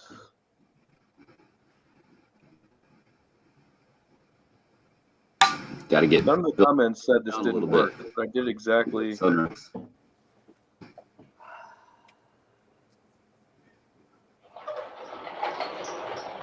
There it is. Now we're getting a little bit of sun. Nah. Not a lot to be had today. Yeah. Mike's got an Lazy. absolute F. Ha! That's pretty good. I do like it though. Yeah. No one in the comments is saying it didn't work. I'm upset.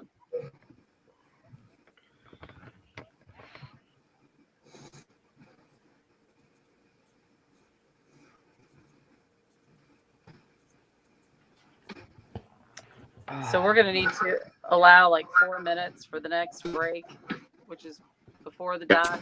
We got a minute to go, so Okay, need to be out at 41-ish. yeah.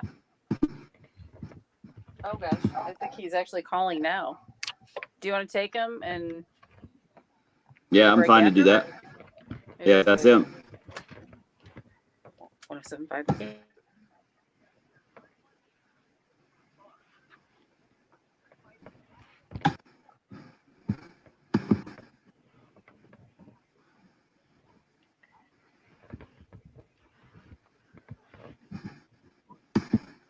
What's it plugged in? That's- Yeah, that's him. So I'd say we just do it that way. All right, we will. And then, if you go till 48-ish. yeah, you'd be fine. ACLs is where on ACL right here, Bill. So all your segment here, your personal knee segment right here, Bill, with Dr. Nugent. Do I now? He's planning on talking about ACL stuff. Oh, lovely. Brian Breesy, took ACL out for the year. Yep. Well, I'm going to need to know what exactly the pain is, where it is in the knee. Oh my. After all I got the other day was, yeah, I think you got a torn meniscus. We'll go get an MRI. I'm finding you guys up.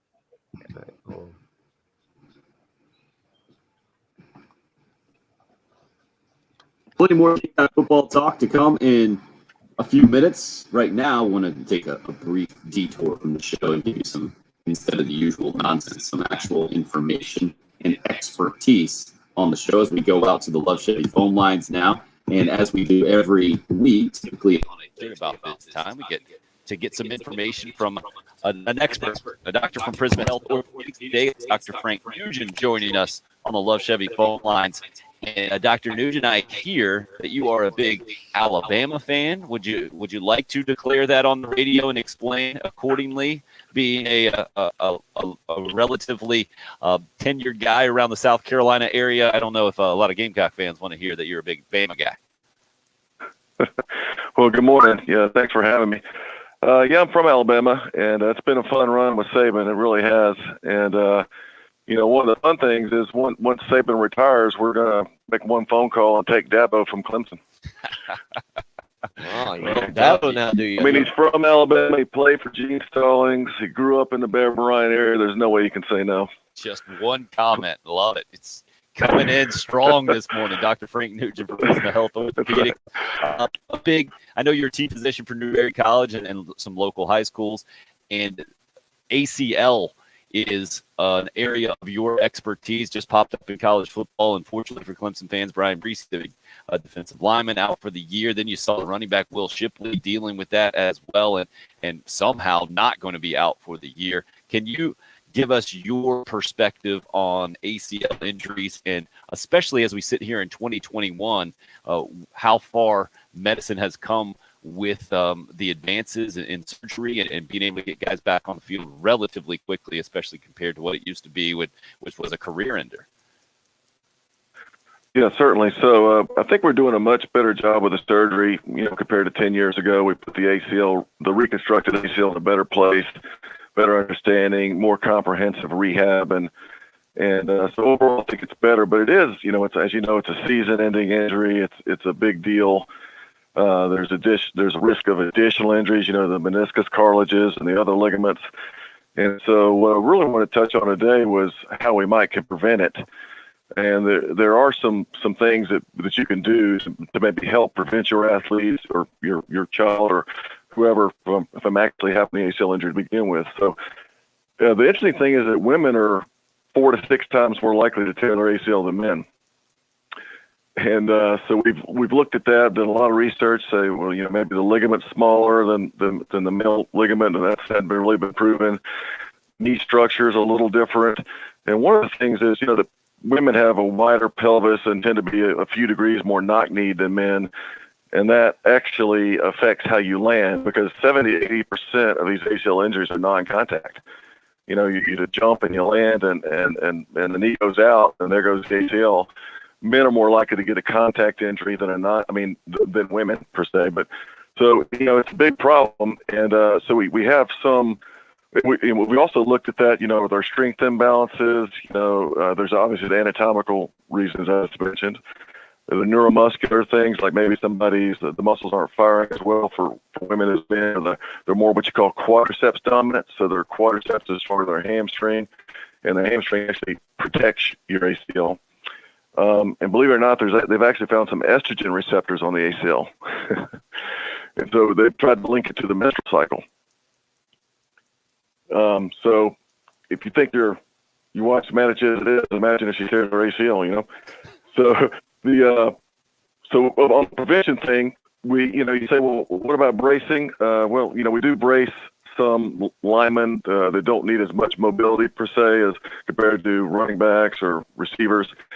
And that really doesn't reduce ACL injury, so we brace them because we can prevent MCL injury. But it kind of comes at a price of compromised mobility. So the skilled positions, so to speak, we really don't recommend bracing. You can't prove that you're going to actually reduce the injury rate. So bracing is not really a great option. You can change your sports if you wanted to, if you hurt your ACL and you chose not to go back. But really the big thing is these injury prevention programs we have now. And what does that include exactly? I heard you talking about strengthening the hamstring. Is that where you can really concentrate your effort if you're trying to prevent this as much as possible? Well, that's one area, but one of the things that's still a background. So more orthopedic sports joined and merged with USC Sports Medicine. This is about 5 or 6 years ago. And so now we've taken all the sports doctors from both programs. We've got a really large program. a large network and over 30 athletic trainers that go to local high schools. And we've got to, take care of all the colleges, universities, and most of the high schools. So one of the nice things about our program is we have a program what we call Apex, which many of you may have heard of. And Apex actually specializes as a physical therapy outfit for recovering from an injury, but it also has programs to prevent injury. And you can do jump training programs. You can work with somebody to get bigger, stronger, faster. We actually have a lab that does video analysis.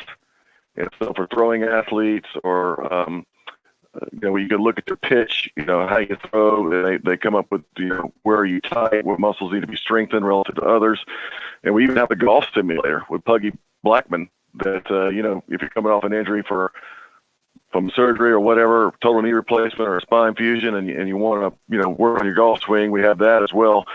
So there's a lot of things that we've added that can help you prevent these things. I just want to make people aware of it because it is important. Because if you tear an ACL, it's a season ender, and if you tear the other one or tear it again, it's a 2-year problem, and that's half a high school career, half a college career. So I think that's the big area where athletes can work to prevent the problem.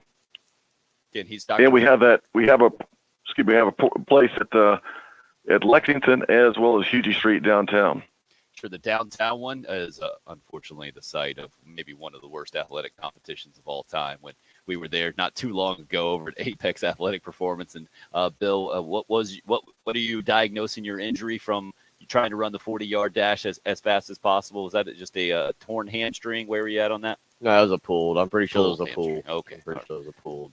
Dr. Frank Nugent with Prisma Health Orthopedics. Don't forget about their Black and Blue Clinic, open 8 to noon on Saturdays during the football season. One final word, Dr. Nugent, would you like to give any advice out there, maybe for parents, athletes, whatever it is, coaches, trainers out there, specifically concerned about doing all they can do to help prevent a catastrophic knee injury like the ACL? I think you got to think about the off season. If you really want to focus on the at-risk sports or football, basketball, volleyball, cheerleading, believe it or not, and you got to look at what you can do during the off season to reduce your injury rate. And it's been proven that you can maybe reduce that up to 80% your chance of an ACL tear by doing these types of things. That's a good number for sure, and good advice. We appreciate you dropping the knowledge today. And really, when I pull against Nick Saban in Alabama now, I will think about you specifically and try to find some love in my heart for Alabama continuing to dominate college football. All right, guys. Well, thanks for having me. Appreciate you joining us again. Dr. Frank Nugent, Prisma Health Orthopedics, their Black and Blue Clinic in the Northeast, open 8 a.m. until noon during football season. That's at 101 Business Park Boulevard. Prisma Health Orthopedics. We'll get back into the Gamecock football discussion. Another word for Gamecock offensive coordinator Marcus Satterfield. Coming up next, it's the early game here on 107.5 The Game. Live, local, and free. Sports. 107.5 The Game. Feel free to call and complain if you wish. You should call that radio station and let them have it. Remember, we are free of charge. After all.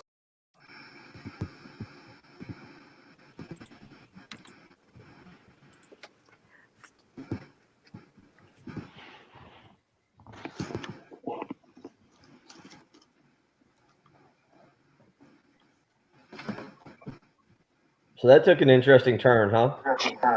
Yeah, thanks for not taking that down the here's my knee path.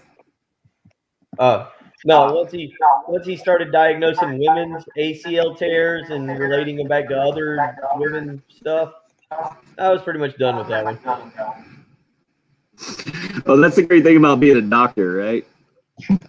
He can cite science and say, "Oh, this is what it is, and this is why I make the joke." And those of us on sports talk radio, maybe not so much. Brian texted in, imagine if she tears her ACL. Quote of the year.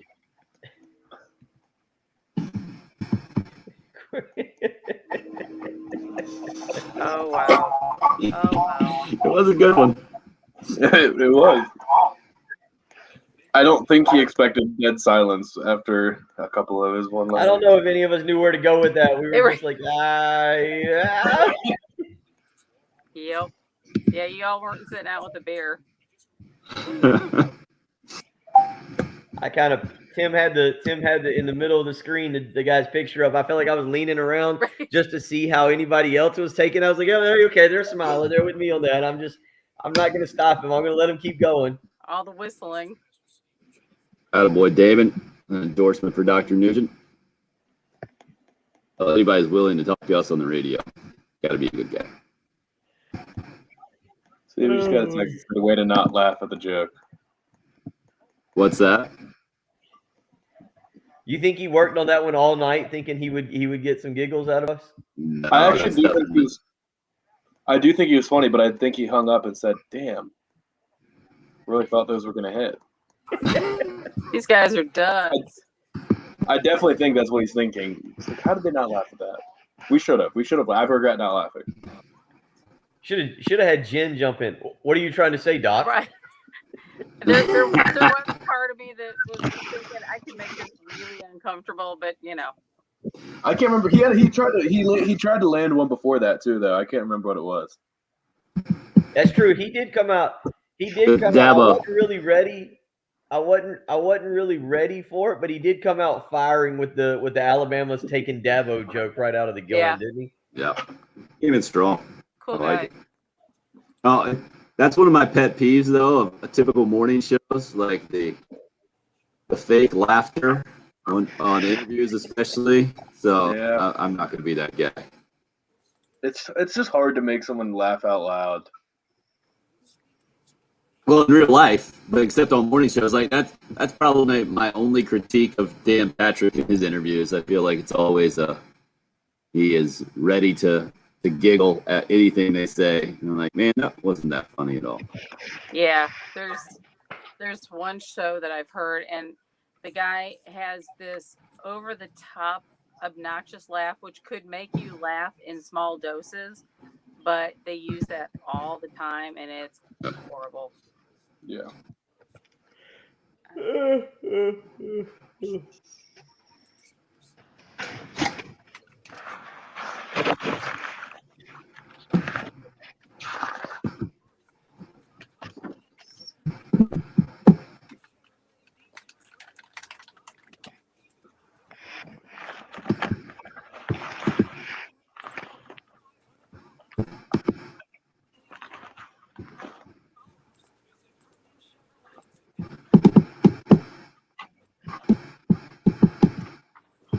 All right, what are we going to go for with Marcus Satterfield here?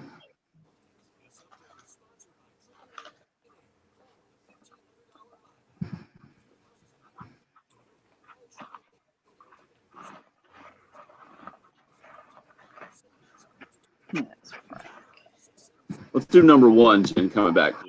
We have time for 26 seconds. What do you do? Thank you. Hey, attaboy, Ron. Oh, I thought it was going to be all positive, and then you had to take a shot there at Will Smith at the end. You are, Ron. So spoiled. Braves win. And win and win. Yeah. No need to complain. I think they've got like the fifth most saves in the major league this year. Yeah, Ron. Well, they're 98-2. For things When were they not have going our way. a lead going to the ninth. As a play caller, you catch yourself starting to go not off the reservation, but like, well, maybe we should try A, B, and C. Even though we've not practiced it this week, let's try. Like you find yourself doing that. You try to stick to the plan as much as you can, though, and that eventually you're going to break through. Eventually you're going to make a play. Gamecock offensive coordinator speaking during the season and giving us his perspective. A novel concept from recent season, but good to hear from Marcus Satterfield yesterday. And I think just right there, Bill, again, on the field, production, job number one, and will it be, I don't know how much percentage, 95% of the evaluation. But I think Gamecock fans at least getting some insight, being able to hear from the offensive coordinator during the season, be able to share in the fans' frustration, does give some little wiggle room for a benefit of the doubt just to hear what we just heard, man, that, yeah, sometimes players press, offensive coordinators press, and you got to kind of push that urge, that very human urge to just try to make something happen away and be disciplined enough to stick with the game plan to at least some degree. But ultimately, Bill, no matter what you hear from an offensive coordinator, you got to see the production. And Marcus Satterfield knows better than anybody that it's got to come this Saturday against Troy. Maybe we'll ask in hour number 3, are you excited to see the offense this week? And are you interested? Interested is one thing, but are you excited to see if there's improvement? Or are you already checked? 40. Tim, I feel like a lot of the responses you're getting on the text line and on the live stream, people are checked out already. No, 4 games. That's garbage. They wouldn't be responding if they're checking out. They'll just by the exact nature that they're not checked out, not checked out show. where they care, but have they kind of already given up on it? They're maybe skeptical. I'll give you that. Like Papa Joe says, they're skeptical. Why did Carolina come out in the second half against Kentucky, drive downfield, passing the ball, and then went away from that the rest of the game? I think a legit question. And then how they're able to move the ball or not against Troy will tell us a lot more. Hour 3 on the way here on the early. This is Todd Ellis, and you're listening to the home of the Gamecocks. 107. Jen, you got time? Can we cut? I got to cut 2 AAAs real quick. Sorry, jingle going through my head. Yes, we can do that. Podcast wise, Jen, we got the doc this morning. Anything else so far? Not yet. I figured, we'll maybe have Carrie and Yep, that's two. first. And we can see what comes up this hour. I kind of was thinking Lucas was kind of entertaining, but Let's do that, or you can just take this first segment coming back as we recap everything and talk about what's going on. Yeah. We'll see how good you guys actually sound. Outrage amount. Right, there's a lot of pressure. I probably will choke completely. Yeah, maybe we'll kind of go towards that. All right, Janelle. So I have to ask you. I saw my little. All right, let me know when you want to hop off and cut this stuff real quick. Okay. Yeah, I'm ready. Patrick, what you got going there? Just Twitter. Just Twitter's funny. Come on, that's weak. Give us some details. Right now, what am I watching? I'm about to find out. This looks like it's going to end drastically. I was watching a video of a kid's mom doing the news broadcast, and the kid was. Oh no! I just watched a video of a guy try to rescue a pigeon and throw it free up in the air, and the pigeon just flew right into a window immediately. That was funny. Before that, I was watching a video of a kid interrupting his mom's newscast in the middle of the segment, which made me think of Lucas's family disrupting his radio segment. God, I only do it one time per day. Can we not have total silence in the house? I'm with you on that. Craig, Patrick, my question to you is, do you think this coaching staff and a lot of younger coaching staffs right now in college football think that taking a shot after the first play, the sudden change, is kind of cliche and they overthink it and don't do it anymore? Yeah, probably. I mean, it kind of is. Like It everyone, they totally always say is. that. Yeah. But to me, there's a reason that it is. Like, man, nothing changes a game faster, right? Turnover, big play, boom. Yeah. And I think, man, people love that about Steve Spurrier. Even if it doesn't work, at least you took the shot. And I think they would love to see that with Marcus Satterfield. But And I think natural momentum is real too.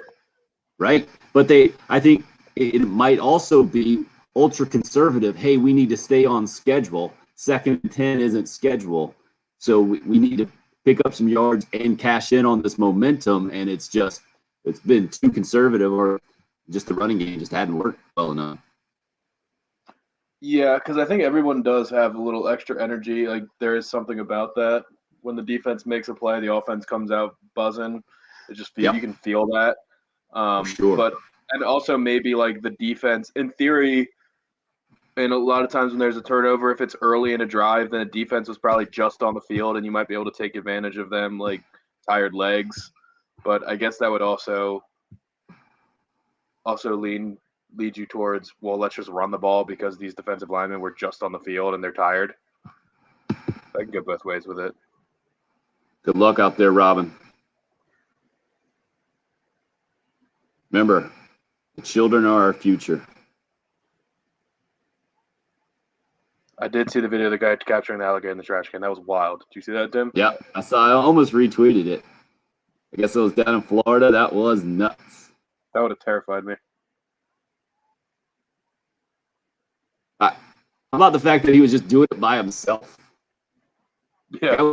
Somebody would try to help him. I thought somebody was going to try and like grab the tail or something to force him in there, get his head turned. Dude, that was nuts.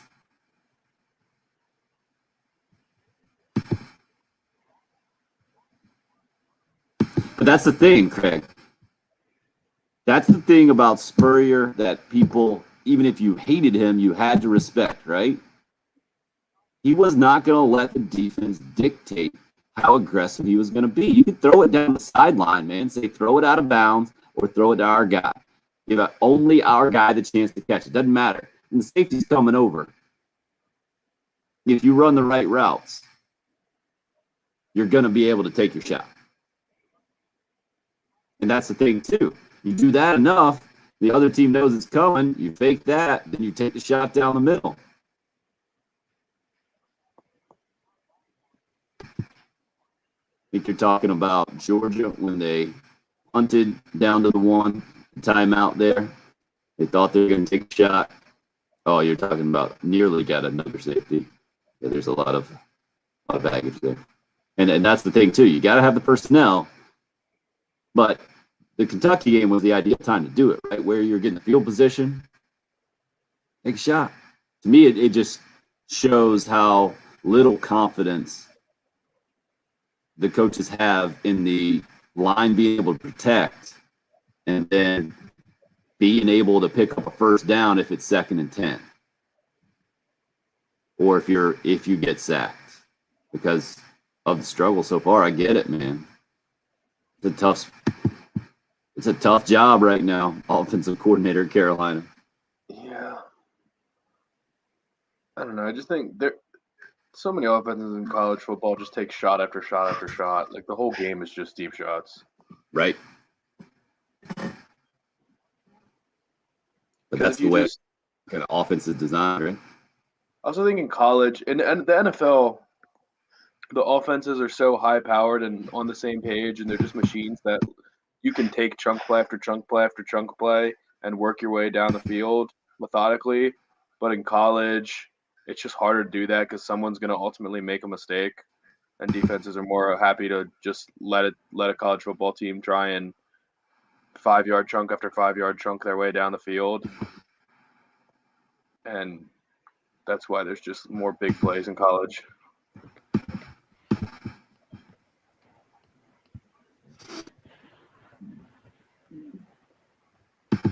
Yep, there's definitely a lot of that.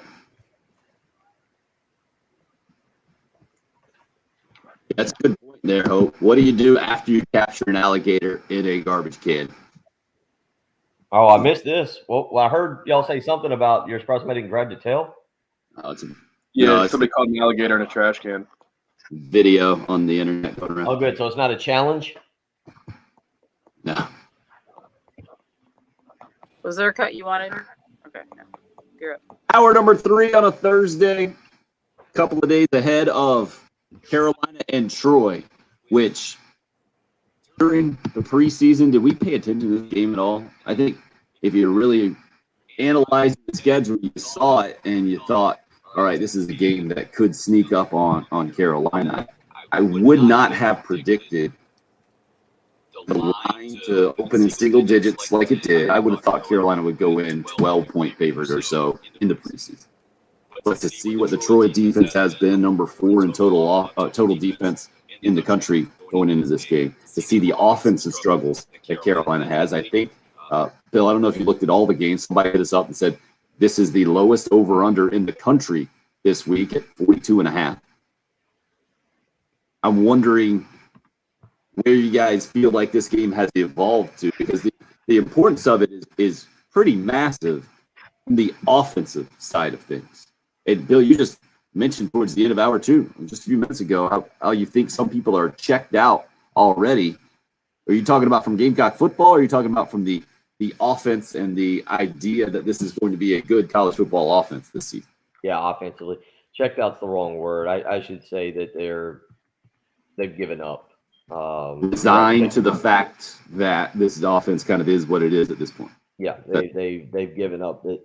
Excuse me. This has any chance of being a solid offense. I do. Will hit us up.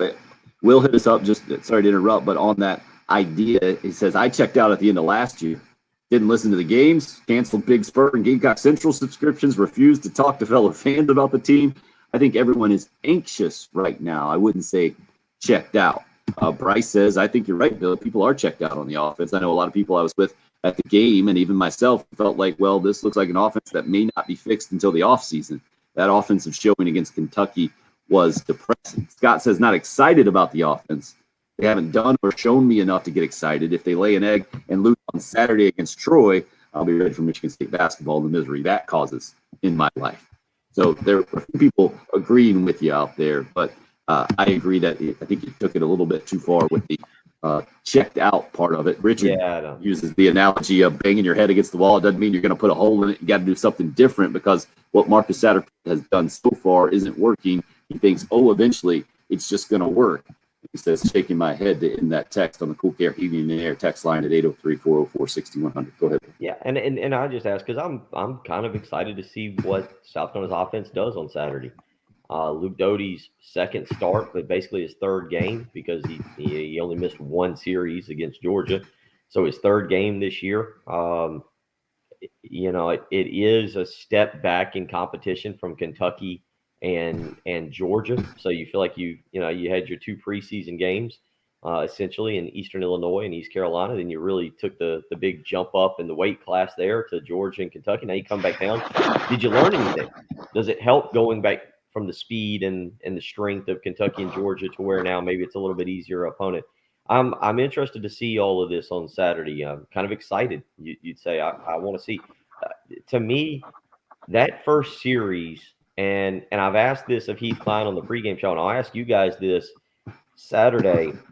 If South Carolina gets a chance to take the ball first, I know that I think Shane Beamer is a defer kind of guy, that he likes the opportunity to try and get the back-to-back possessions there. But to get your offense on the field and get some momentum, do you take the ball? Do you put those guys out there first and hope that? I think that's the worst idea ever. Really? Why would you put their best unit on the field against your worst unit? You put your best unit out there, and Troy's offense is not very good either. You throw your defense out there. Defense is leading the country in turnovers, or right at it, right? You got Jalen Foster back there, tied for the lead in interceptions. I agree with you. But because all of the energy in the, if you believe your offense is ready to take, and I have a hard time thinking that the coaching staff is going to come out and be like, this ain't going to work. But if you think your offense is ready to take the next step, I'm with you. But if South Carolina could come out and go down the field and score on the opening possession, if they got it and they go down and score, Tim, I think the momentum, the energy that you get from that. Look at that offense. First touchdown in the first half this year against an FBS opponent. Like, that's the kind of thing where the crowd, as tough as last week was, might jump right back in behind you, because even though it's a 3:30 game, it's not a nooner where everybody's going to be struggling to get up. You get time to tailgate. You sleep in a little bit. You get time to tailgate. It should be a pretty decent atmosphere. I don't know what the crowd's going to be like, but I don't think it's going to necessarily be a dead atmosphere. But you come out and you drive down, if you believe in your offense and you score a touchdown, I think your crowd gets kind of into it a little bit more than coming out and getting a stop. And all of a sudden your team, I think, the shot that your defense gets from saying, oh, wow, our offense scored, it might be worth it. I don't. Because if you go in there and get a 3-and-out, and they're punting from their own 15 or 10-yard line, you're going to get better field position than if you just took the kickoff and took the ball on a touchback, and then you get a 3-and-out and then a touchdown.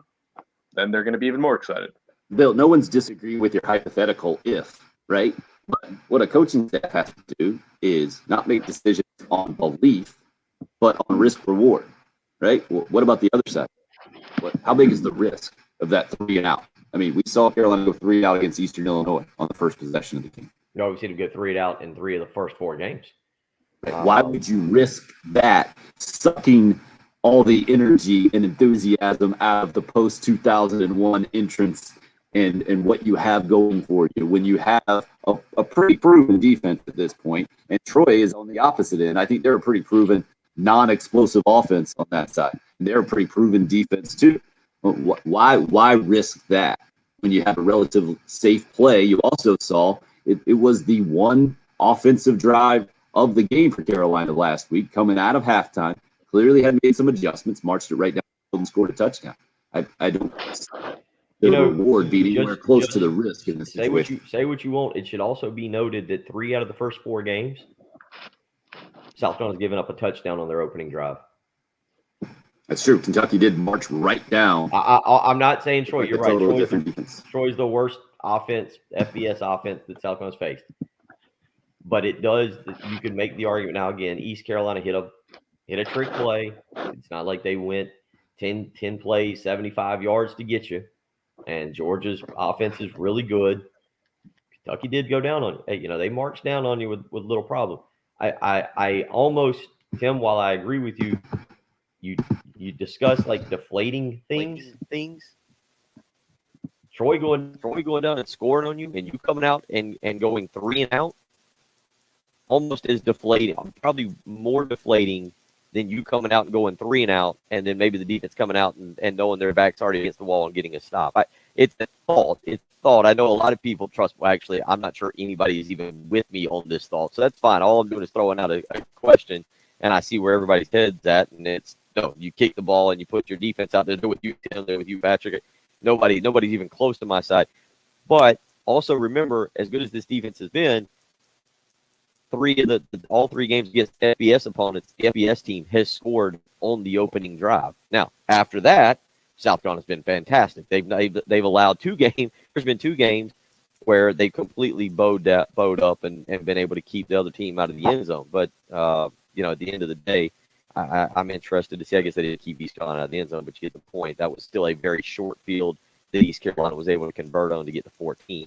So it's just a thought, just because the offense is in need of such a confidence booster right now. And I do think the confidence you get from getting the ball and going down on that first drive, and really honestly, Tim, maybe this is what everybody's thinking, whether it's the opening drive of the game or you get the 3-and-out, or hopefully you get a stop and you can put them in a position. I think just the worst thing that happens to me is you kick the ball to Troy. Troy maybe gets a few plays. They get the ball, let's say, to midfield. They punt, and they pin you inside the 15 or 10-yard line. Then you go 3-and-out, and you're giving Troy a great field position to start with.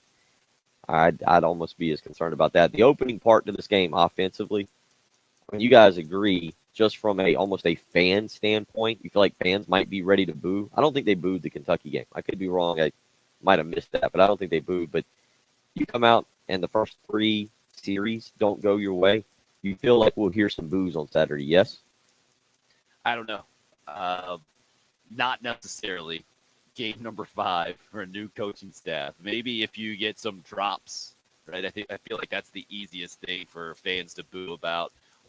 Maybe if you get some similarly looking plays that are runs up the middle and continue to go for not much, and you're not getting much creativity. But what we've heard from Marcus Satterfield, and maybe that would make it even more frustrating to hear or to see that, because when I heard this from Marcus Satterfield yesterday, it makes me think that we're going to see something a little bit different, or at least the mindset is that. I want to let you hear some of what Marcus Satterfield had to say from yesterday, especially this question and answer exchange.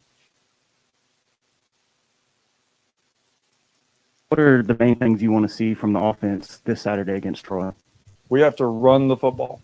And again, that's very very 1985, I guess, of it, but we have to run the football somehow, some way, whether it's quarterback runs, receiver runs, running back runs, trick plays, whatever it is, we have to run the football. And we know if we can run the football and win the line of scrimmage, we have a chance then to start to showcase our other playmakers through different types of play passes and things of that nature. But like, we have to run the football. Right. We can't do what we did the other night. Like, it's unacceptable. Strong take, I feel like, from Marcus Satterfield when I hear that, as opposed to we have to make plays on offense. I feel like would be the cop out, right? We have to take what defense gives us.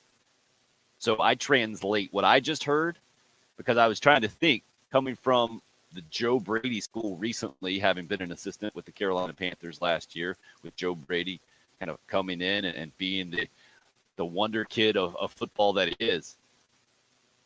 I think that would be the easy thing to do. And I don't remember LSU running the football very effectively in that record-breaking season. But we all know that those college football receivers that Joe Burrow had, some of the best ever, maybe the best ever. Alabama certainly has a claim to that here recently. But so what I translate, what I just heard from Marcus Satterfield, Bill, what about you? Is that the best playmakers we have on offense are the running backs. We have to get them involved in the football game and have them making plays.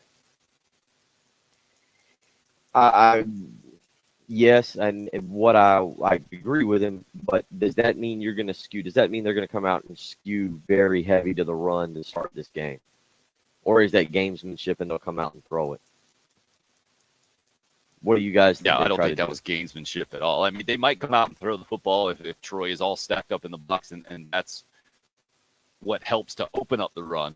But I don't think that was some calculated thing that Marcus Satterfield took into his media press conference yesterday to make sure that Troy hears that and to throw them off the scent or anything. I think it's just reality. Again, I think it's admitting the fact that your best players on offense are the running back. Troy asked, why is running the ball 1985-ish?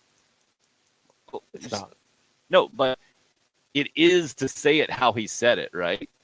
Because how many college football teams have been run dominant and have been really successful on offense in the last, 15 years? How many? No, they're not. Well, I get what he's saying, though, but I mean, every coach in America, except for air raid coaches, like Mike Leach wouldn't say it, Graham Harrell at Southern Cal wouldn't say it. I mean, most coaches in America, though, even Lincoln Riley, would say it's important for us to establish the run. Like, every coach still believes that pretty much, unless you're full-on air raid. So it's not 1985. I get what he's saying in terms of it's clearly a more pass-happy sport these days, but it's not just like a antiquated thing to say we got to focus on establishing the run. So here's my question. Do you guys, based on what you hear Marcus Satterfield saying, do you expect basically the first two plays to be run plays? No, not necessarily. I think that would honestly be a bad sign if they keep running the football into heavy boxes and it's not working and they just keep trying to run the ball. That would be a bad sign. It means they're desperate and they're trying too hard to focus on something that's not working. Well, I wonder. That's why I ask about when you say focus too hard. I wonder about that. If the focus has become shifted so much to, hey, we've got to run it, that we're just going to, all costs, we're going to run it. I'd have to go back and look. Doty threw 25 passes the other night. I'll see if I can go back real quick and see what his career high for just number of passes attempted in a game is. This is one. Only 4 games, right? I was going to say he doesn't have a large sample size. He's got 3 starts and then a fourth. He does have a 5th game against Missouri, but that was only half. I don't think he threw it a ton of times, but we'll kind of glance real quick. I think 25 is going to be the max, to be honest with you, Tim. But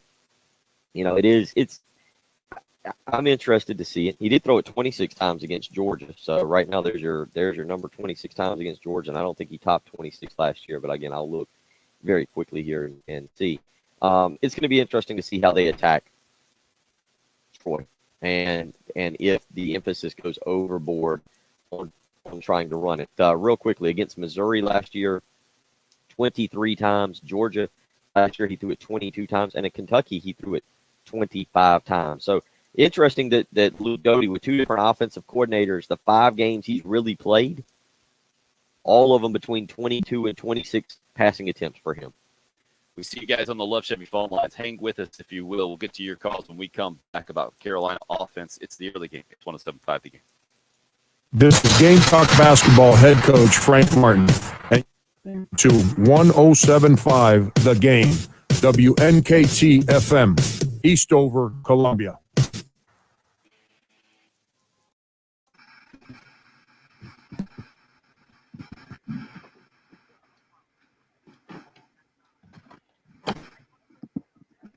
Oh, Houston made a big comeback here, I see.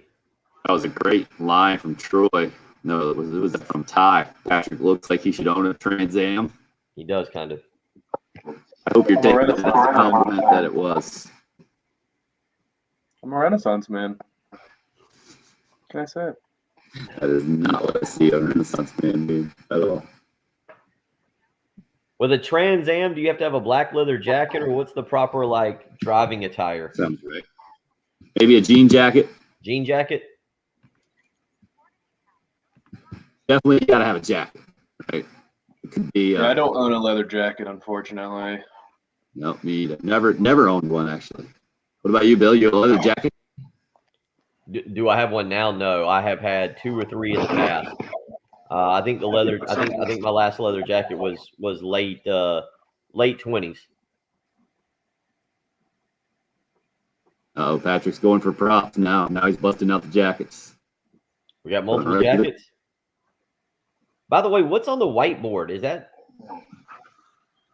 a good question? I thought he was going to go Letterman's jacket. What are these? That I like wearing. Tracksuit jacket. Yeah, this is my dad's. This thing's much older than me. Sweet. Members only. Head brand. What's that, Patrick? The brand is Head. Yeah. Do they even make clothes anymore? Wasn't that a tennis? Patrick, Tim, was that a tennis brand? Yeah. Yeah. Like the head of the racket. Yeah, that could work in a Trans Am for sure, Patrick. Yeah. Zip that. You gotta zip it up first of all. Come on, man. Well, also, I have the pants to go with it. Troy, Patrick does have a cowboy hat. Oh, absolutely. Patrick is the owner of a cowboy hat. He loves it. But he's the main drawback of the radio show is that he can't get his headphones on. Yeah, that's the cowboy hat at the same time. Because see, I've got straw hats. I don't have cowboy hats, but I got the straw hats. Great point, Sam. You got the yellow tinted aviators? Oh, that would be money, Patrick. No, I could get some though. I do like aviators. A good look. Thanks for bringing that up, man. Welcome to the fashion show program. What? You got money in there? I just found $2 in the pockets. Flash cash. Do I need to check all my jackets real quick for money? Apparently so. Jen, did you see my text message? I did. It sounded okay to me, but I'll go back and listen. Okay. That's awesome. That's a Powerball ticket right there. I'm actually destined to win the Powerball. That reminds me. $2. You might have made $200 million right there. Well, I think it's hold 600. on. Let me tell you. Yep, nobody won last night. $620 million. Jeez. $446 million take home. All right, head back in. We still got same callers? Yes. Oh, If you took the take home money, if you took the $446 million take home cash, you would win $249,760,000. 250. Yep. That would work. 250 million is your take home if you take the cash option after the 44% taxes you pay. Yep. Let's make good on the promise. Get right out to the Love Chevy phone lines now. Talking Carolina football, especially from a run game struggle perspective right now. And offensive coordinator Marcus Satterfield making comments on that yesterday. Casey would like to weigh in on the conversation at 803-404-6100. Morning, Casey. Morning, fellas. How's it going? Good, man. So when Marcus Satterfield was talking and he was talking about getting the ball in other playmakers' hands, what I think that he was saying is they have to execute the run game so that it gives Doty a chance to get it into the other playmakers on the field, not just the running back. That's what I personally think on this. And I can tell it in his voice. He knows that the offensive line was not pushing the right way sometimes or was missing blocks. So I hope that in practice, that is the only thing that they did. And they are going to be amazing this weekend. And Carolina's going to win by more than 20. Go Cox. Casey, bringing it strong. The optimism is strong with him this morning. We'll keep it rolling on the Love Chevy phone lines. And Elwood up next. Morning, Elwood. Hey, good morning, guys. Great show as usual. And I guess probably what I'm going to say is is very similar to what Casey had to say. I disagree a little with you, Tim, saying that that he meant that the running backs were the playmakers. I mean, honestly, it sounded like he was saying whoever is going to be able to run the ball, whether it be, I think he did say, whether it be running backs, wide receivers, quarterbacks, whoever. I think he was just more so saying, guys, we need to establish the run so that we can, feed off of that with play action or I mean, everybody knows, they bring more guys into the box. It opens up the passing game. Everybody knows that. But I don't think he's necessarily saying, meaning like the old 3 yards in a cloud of dust type of offensive game plan. I think 4 games in, we are pretty embarrassed by our running game, especially considering we had the leading rusher in the SEC from a season ago from a per game standpoint, and we can't run the ball on anybody since the first game. So, but that's just my thoughts, guys. Great show as usual. I'll hang up, and y'all have a great day. Appreciate the phone call, Elwood. I would agree with you, but I tried to take it a step further in my head and say, all right, what would cause an offensive coordinator in 2021 to say this? Because throwing the football and how prevalent that's become here in the last several decades. I mean, Satterfield himself mentioned it's kind of 1985 of him to say you got to run the football. If you had an offensive coordinator who was confident at all that you could beat teams without running the football, then you wouldn't sit there on Wednesday before Saturday game and say, we must run the football. And what would cause him to say that? I think the only thing that would cause him to say that is if you don't have enough guys outside of your running backs to beat teams consistently, especially in the SEC. I get it. Maybe this weekend you think you can, but you got to get your most talented players very involved in the game. And I think Kevin Harris is number 1 on that list on the offense, clearly with what he did last year and maybe playing himself back into shape coming off that back injury that Satterfield said yesterday was a kind of a serious deal and a difficult one to bounce back from. But that was my thinking there, Bill. Just trying to kind of reverse engineer his comments there, because when you come out as an offensive coordinator and say, we must do anything, I think Marcus Satterfield is savvy enough to know that his own fans, will hold him very accountable for those words after Saturday's game or during Saturday's game. And kind of, as you mentioned, as the game goes, any kind of boo possibilities popping out at Williams-Brice Stadium. Yeah, but I wonder what kind of game plan he comes up with. Look, one thing that we've not talked enough about, there was some success in the running game last week. You can go back and you can see it. Where the least amount of success came from was in short yardage situations. 4th and 1, 3rd and 1, 4th and 3. South Carolina did not convert short yardage situations last week, and that leads you to getting more plays. I think some of this, Tim, I don't have the numbers directly in front of me for a number of plays run against Georgia and East Carolina, but they're low, right? I mean, you've got to, one part of getting the ball into other people's hands, one part of being able to continue to develop and get that running game going is running more plays. 51 plays is unacceptable. And part of that is you got to convert 3rd and short to get yourself 3 more downs, or maybe more if you're able to convert. So, again, how you choose to attack Troy this week is going to be very interesting. And if they go more run heavy, or if they come out trying to throw the ball to really back Troy off, then to open up the running game. The co-pilot weighing in on the Cool Care Heating and Air text line saying Satterfield's trying to fake everybody out. Kind of what you mentioned, Bill, about maybe he's just saying that in the whole deal.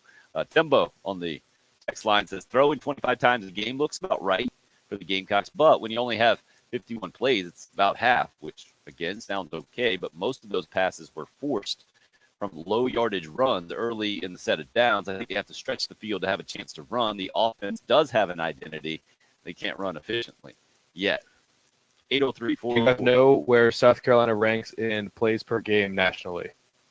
Yeah, I'd guess somewhere after below 120, 125. 122, tied for 122 at 130, 61.7 plays a game so far in 2021. Impressive. Do you have a Troy number on that since that's the matchup? You got it right in front of you. I'm guessing. Yes, not- I not do. a whole lot Troy higher. is 83, 68.3. All right. What is number one, just for point of reference? So you said the Gamecocks are averaging like low 60s plays per game? Number one is 89.3 for Texas San Antonio. The top Power 5 team is Ole Miss, 85.5 plays a game. Makes sense. 803-404-6100. Again, the number, if you'd like to weigh in, you can call or text. Somebody's looking on the text line for Jake to call in after Elwood. Very Blues Brothers type of show this morning. It's the early game on 175 The Game. Football playoffs are Sometime, crew is up against it. The breaks are beating the boys. Tell them to get out there and give it all they've got. And win just once. college football playoffs are here.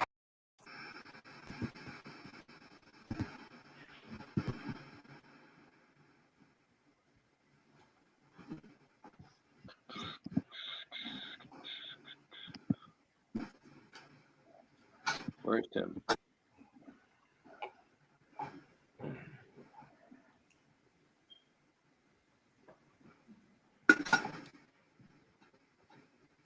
Four games in, I has come to the determination that Marcus Satterfield needs to be a Big 12 offensive coordinator. Well, if you're only running 51 plays a game, you should be the Big Ten, probably be a Big Ten offense coordinator. Yeah, by the way, the Michigan Wisconsin game, the over under is 43, I think.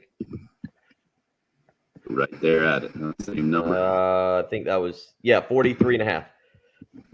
And that is across the board. No variance in that.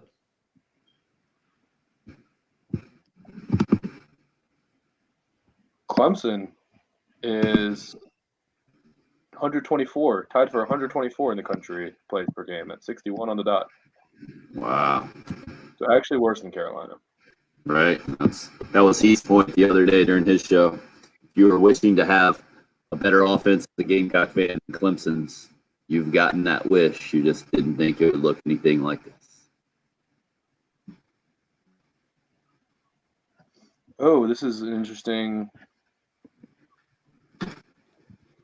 caveat on this website. This only includes data from games involving two FBS schools. So Clemson, you're throwing out South Carolina State, which was their high-end game, and South Carolina, you're throwing out. Right. I think that's fair. Yeah. So in total plays run on the season, South Carolina probably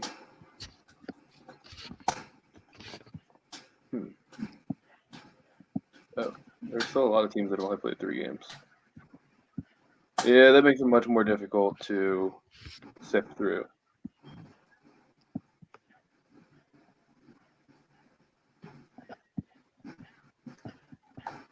Where the heck is it?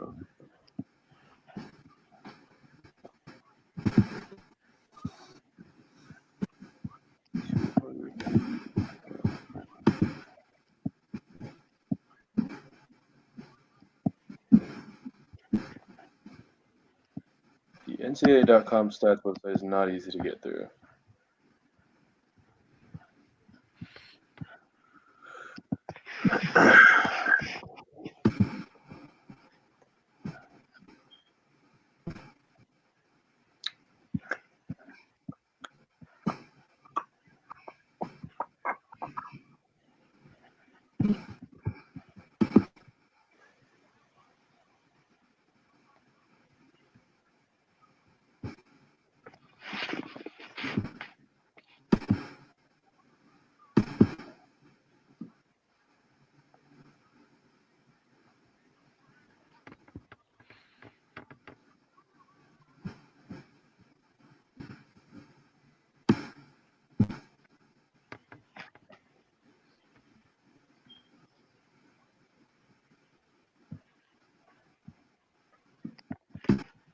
Yeah, I'm going with the first website. This is confusing. You're going with what now? I'm going with the original website I used, just for FBS games. Good enough. Attaboy. But has Mississippi played an SEC team or an FCS team? They've only played 3 games. So. They had a bye week, so they've only played 3 games: Louisville, Tulane, and Austin Peay.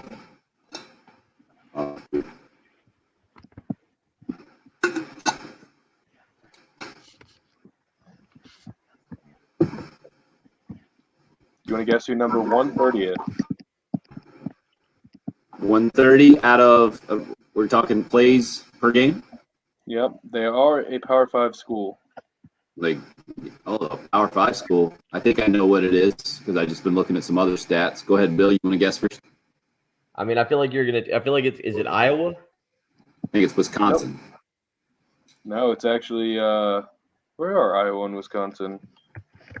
Iowa is 99. Wisconsin's way up there. I was way wrong. Wisconsin's actually 10. Way off. All right. Who else could it be? Northwestern? It's Pac-12. Okay. Traditional pro-style offense. What'd you say? What was the hint there? They have run a very pro-style offense. Pro-style offense. It's not Chip Kelly in UCLA, is it? That would be great. Trying to think of the other ones. Not Southern Cal. I would have guessed Arizona before I saw them playing halfway decent. Utah? That would be my guess. Arizona. Did you say Arizona? Yeah. Stanford. Stanford. Say whopping 55 plays a game. Oof. That is crazy. Got about 30 seconds. The next break is about 4 minutes. So if we could get in by like 44, 43, 44. Oh, well before that, I try to get it. Let's try to do it at 42 to give Carrie some time. I would love that. So we got a couple of calls here. We'll do that. We have And one. Yep. just one. Keith. Just Keith. Got it. Yep. Even UConn runs 60 plays a game, but I think that's just because the other team scores so quickly. I was gonna say, they get lots of plays because they just constantly get the ball back quickly. Yeah. Oh, oops. Sorry. My bad. I don't worry about it.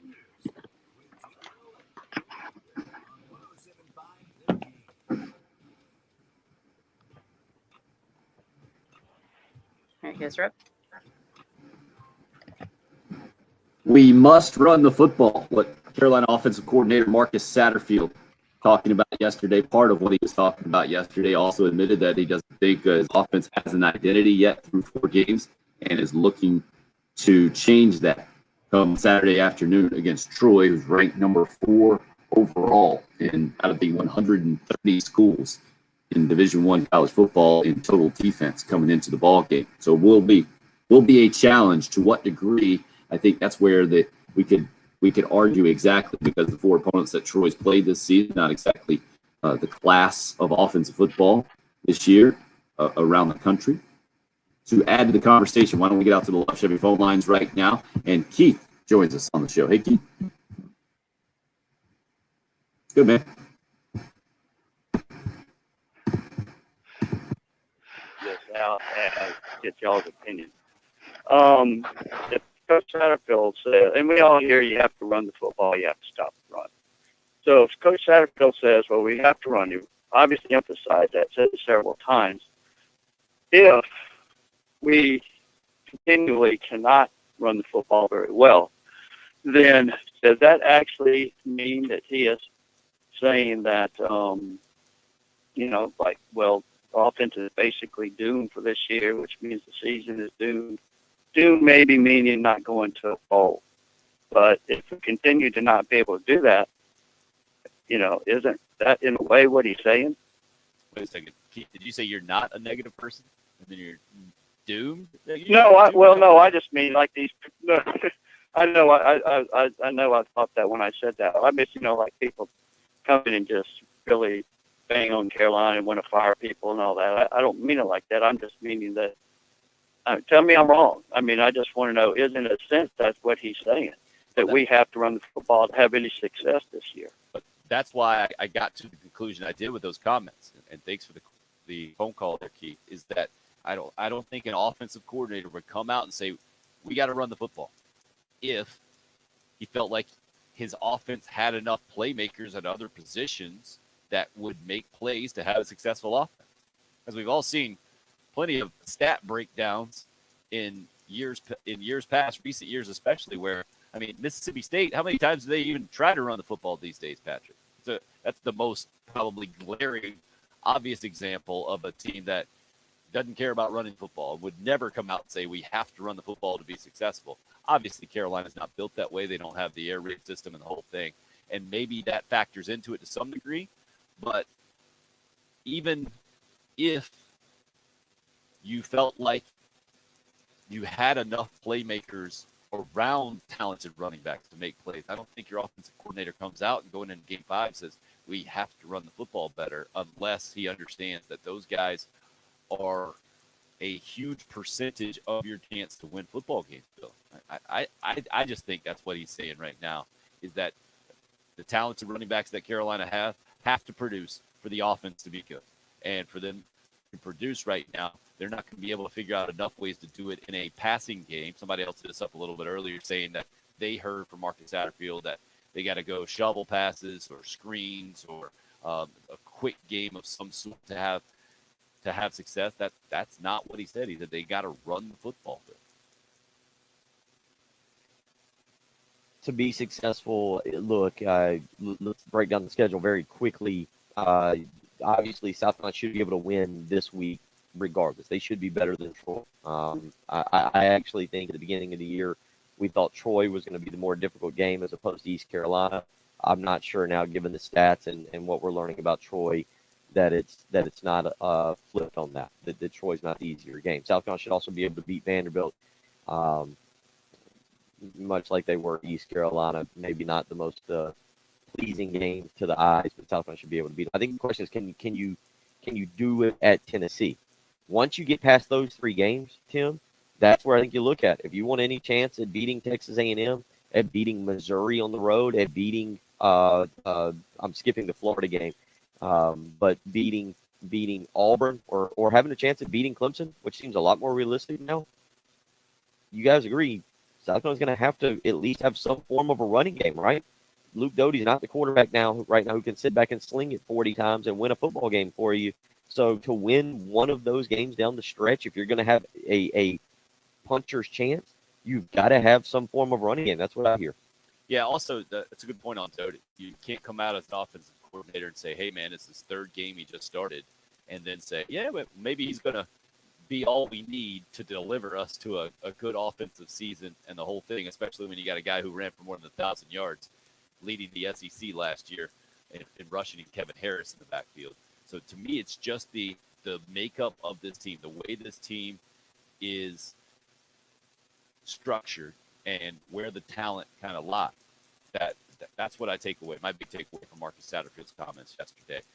Plenty more to discuss about Gamecock football as we continue to fill out the week, and we'll get into a bunch more of it probably in detail tomorrow morning. Make some picks. We'll do the whole thing, talk a little high school football as well. When we come back today, though, coming up right next is former USC Sports Information Director Carrie Tharp, now Darlington Raceway President. And we'll have to listen to Bill brag about picking a correct. No, we don't. You don't have to listen. I mean, it's not bragging when you just constantly do it. Constantly. Reggie was on a two race win streak. You snapped that. If anybody was going to be bragging, he picked back-to-back winners. I'm sorry. Let's look at Jen. Can we get a breakdown of the standings quickly? This is called bragging. You're listening to the early game. I'm asking for the standings. We can go through that in a little bit. This is South Carolina head women's basketball coach Dawn, and you're listening to the home of the Gamecocks, WNKT.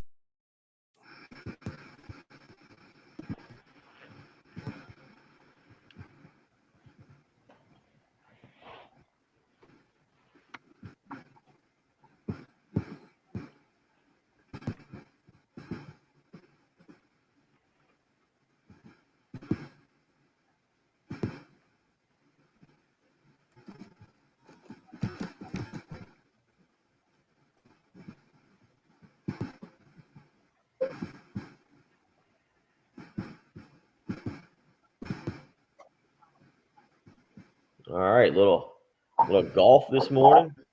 Switched over. That Houston Navy game wasn't getting it done for me there. Jen had a texter who listens on this stream and is kind of our consistent stream correspondent say we were cutting in and out on the stream. Can you just restart that sucker? Maybe that'll fix it. Thank you. And Troy, no, I can't hit the mute button. Only on the live stream, right? That's what Patrick was doing. Patrick was on the mute button yesterday. He had muted you once today, Bill. Well, I'm not breaking down the great Carolina. We've moved on. It's Thursday. It's time to start thinking Troy. Might have to get into some Troy film here shortly. We did have a caller kind of request that a little bit. Yeah. That might be our new Thursday thing. Breaking down the Troy game. Wow. Or, the upcoming opponent. Okay, dare to dream on that one. All right.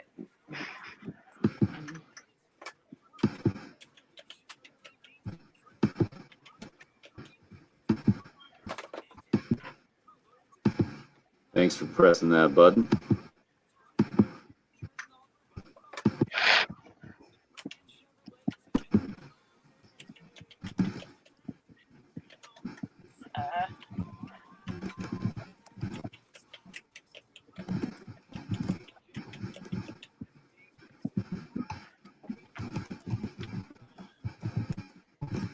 No analogies this so far, Alan.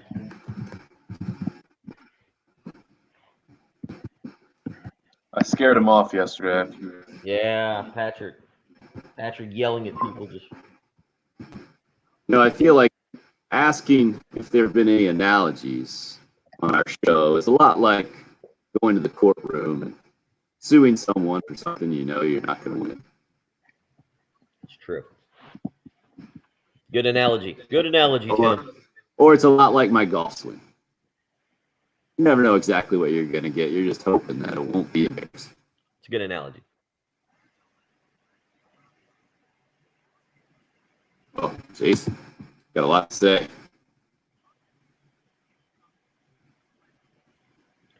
Yeah, but that concept, the Mike Bobo philosophy of running the football is not the same as the Marcus Satterfield. Are people willing to give Mike Bobo more credit now?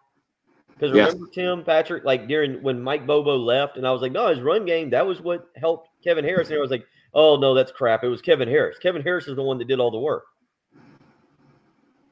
Are people willing to go the other way on that now? I think so. Especially knowing who Kevin Harris was going into the season as well.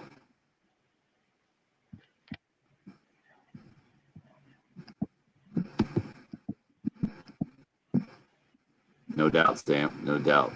And just one other thought. How healthy is Kevin Harris? Because we never got an honest answer on what the back procedure was. Right. Well, healthy enough to be the workhorse, right? We do know that. To me, if they didn't think he was healthy, they would certainly give Zaquandre White at least a carry. It would have given. Well, apparently somebody I saw somewhere. I never saw it from any of the coaches, but somebody said he had a hamstring issue last week. That's why he didn't get. He didn't even get on the field. Oh, I didn't know it's on special team. I never saw that from a coach, but Carrie, good. Carrie's good. Oh, we're just looking forward to talking to Bill. What?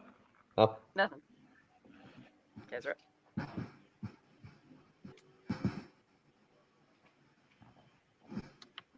No need to waste time. Let's get right out to the Love Chevy phone lines where our Sports Information Director and Darlington Raceway President Kerry Tharp joins us as usual on a Thursday morning. Kerry, hope you're doing well this morning. Oh, I'm doing great. I know we're going to have to listen to Bill's, expertise again on NASCAR because he picked the winner last week. But you know what? Hey, that's what we're all about, and we'll take it like big boys and girls. Yep. See, you I annoy think people that was from. a compliment, but I'm not. I'm going to take it as No? a compliment. I don't think it was. I'm going to take it as Carrie Backhanded realizing compliment. finally that I'm a guru. I'm going to just take it that way. But that was a long way to go to get there, Carrie. That's why he's my You favorite. know me, I never met a word I didn't like. So, Bill, go ahead. What do you make of getting one right and continuing to lead in our picks contest? And he wasn't even leading the whole race. Whatever. What do you mean? What do I make of getting one? I've led throughout this season. I'm up. The current standings, for those wondering, on our picks contest, Kerry is 1 point behind Jen. He's got 88 points. Jen has 89 points.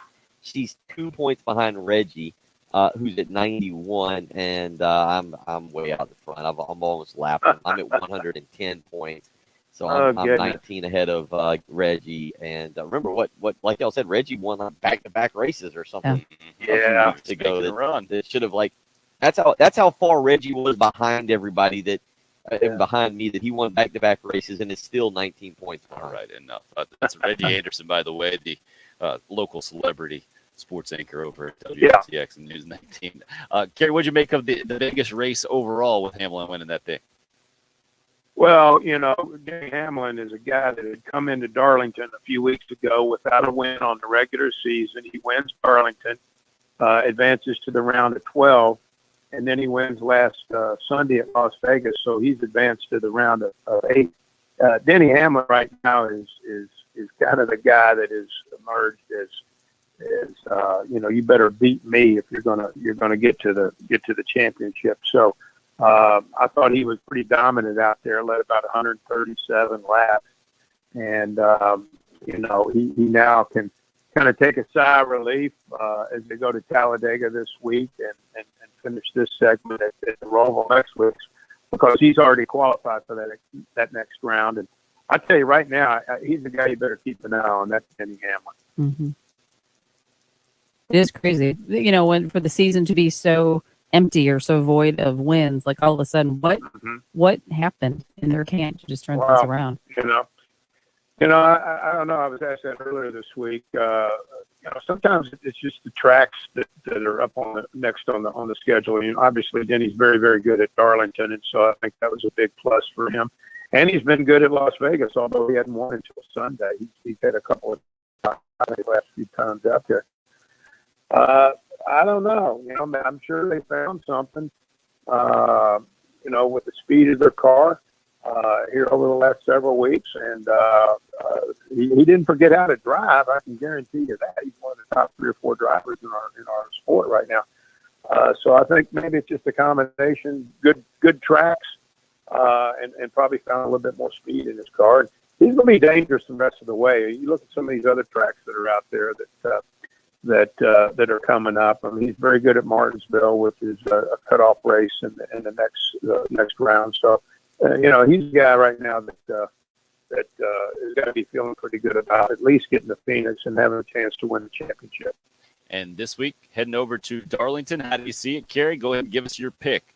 Talladega. I mean, Darlington. Sorry. We're actually going to be in Talladega. If we're in Darlington, we got some work to do.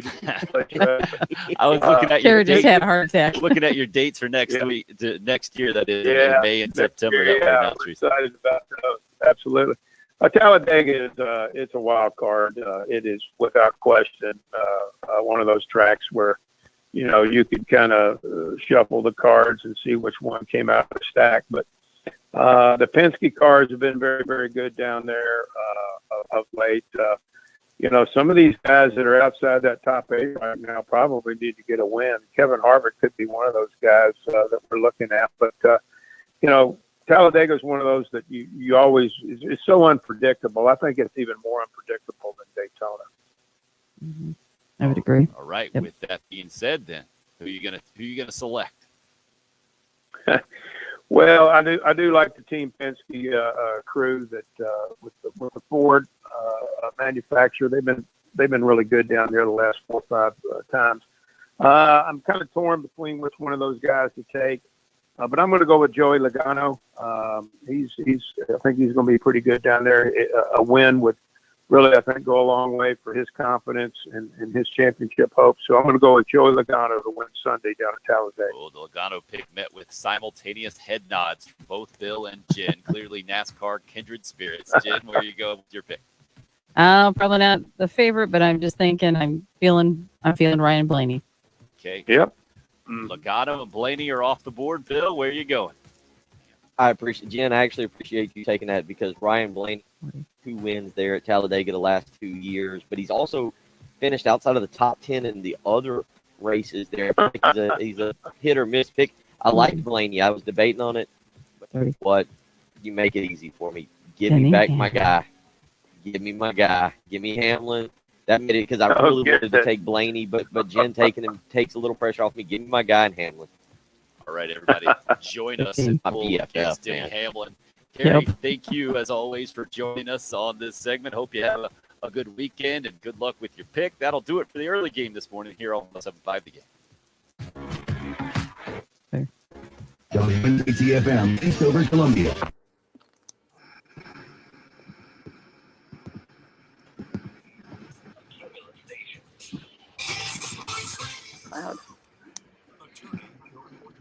All right. We got it all in there. Got everything. Jen, thank you for taking Blaney because I didn't feel good about that pick, but I felt like that was where I was going to go. I felt like I think he's going to be hungrier than Hamlin is. I mean, I don't think Hamlin's going to fall back, but I don't know. Yeah. It's good track. Yeah, I liked Blaney, but he's hit or miss. I feel like he's either going to win or finish outside the top 20. Yeah. And it has been kind of a season for him, but it is a good track for him. So I don't know. I could see, I could see, somebody popping up like a McDowell because I think was it last year or the year before he came in like second or third. He's popped up a few times at these, more of these like restrictor plate tracks. So anyway. Yeah. All right, guys. Thanks for checking us out on the live stream. Appreciate all the participation. Tomorrow morning, bright and early. See you again.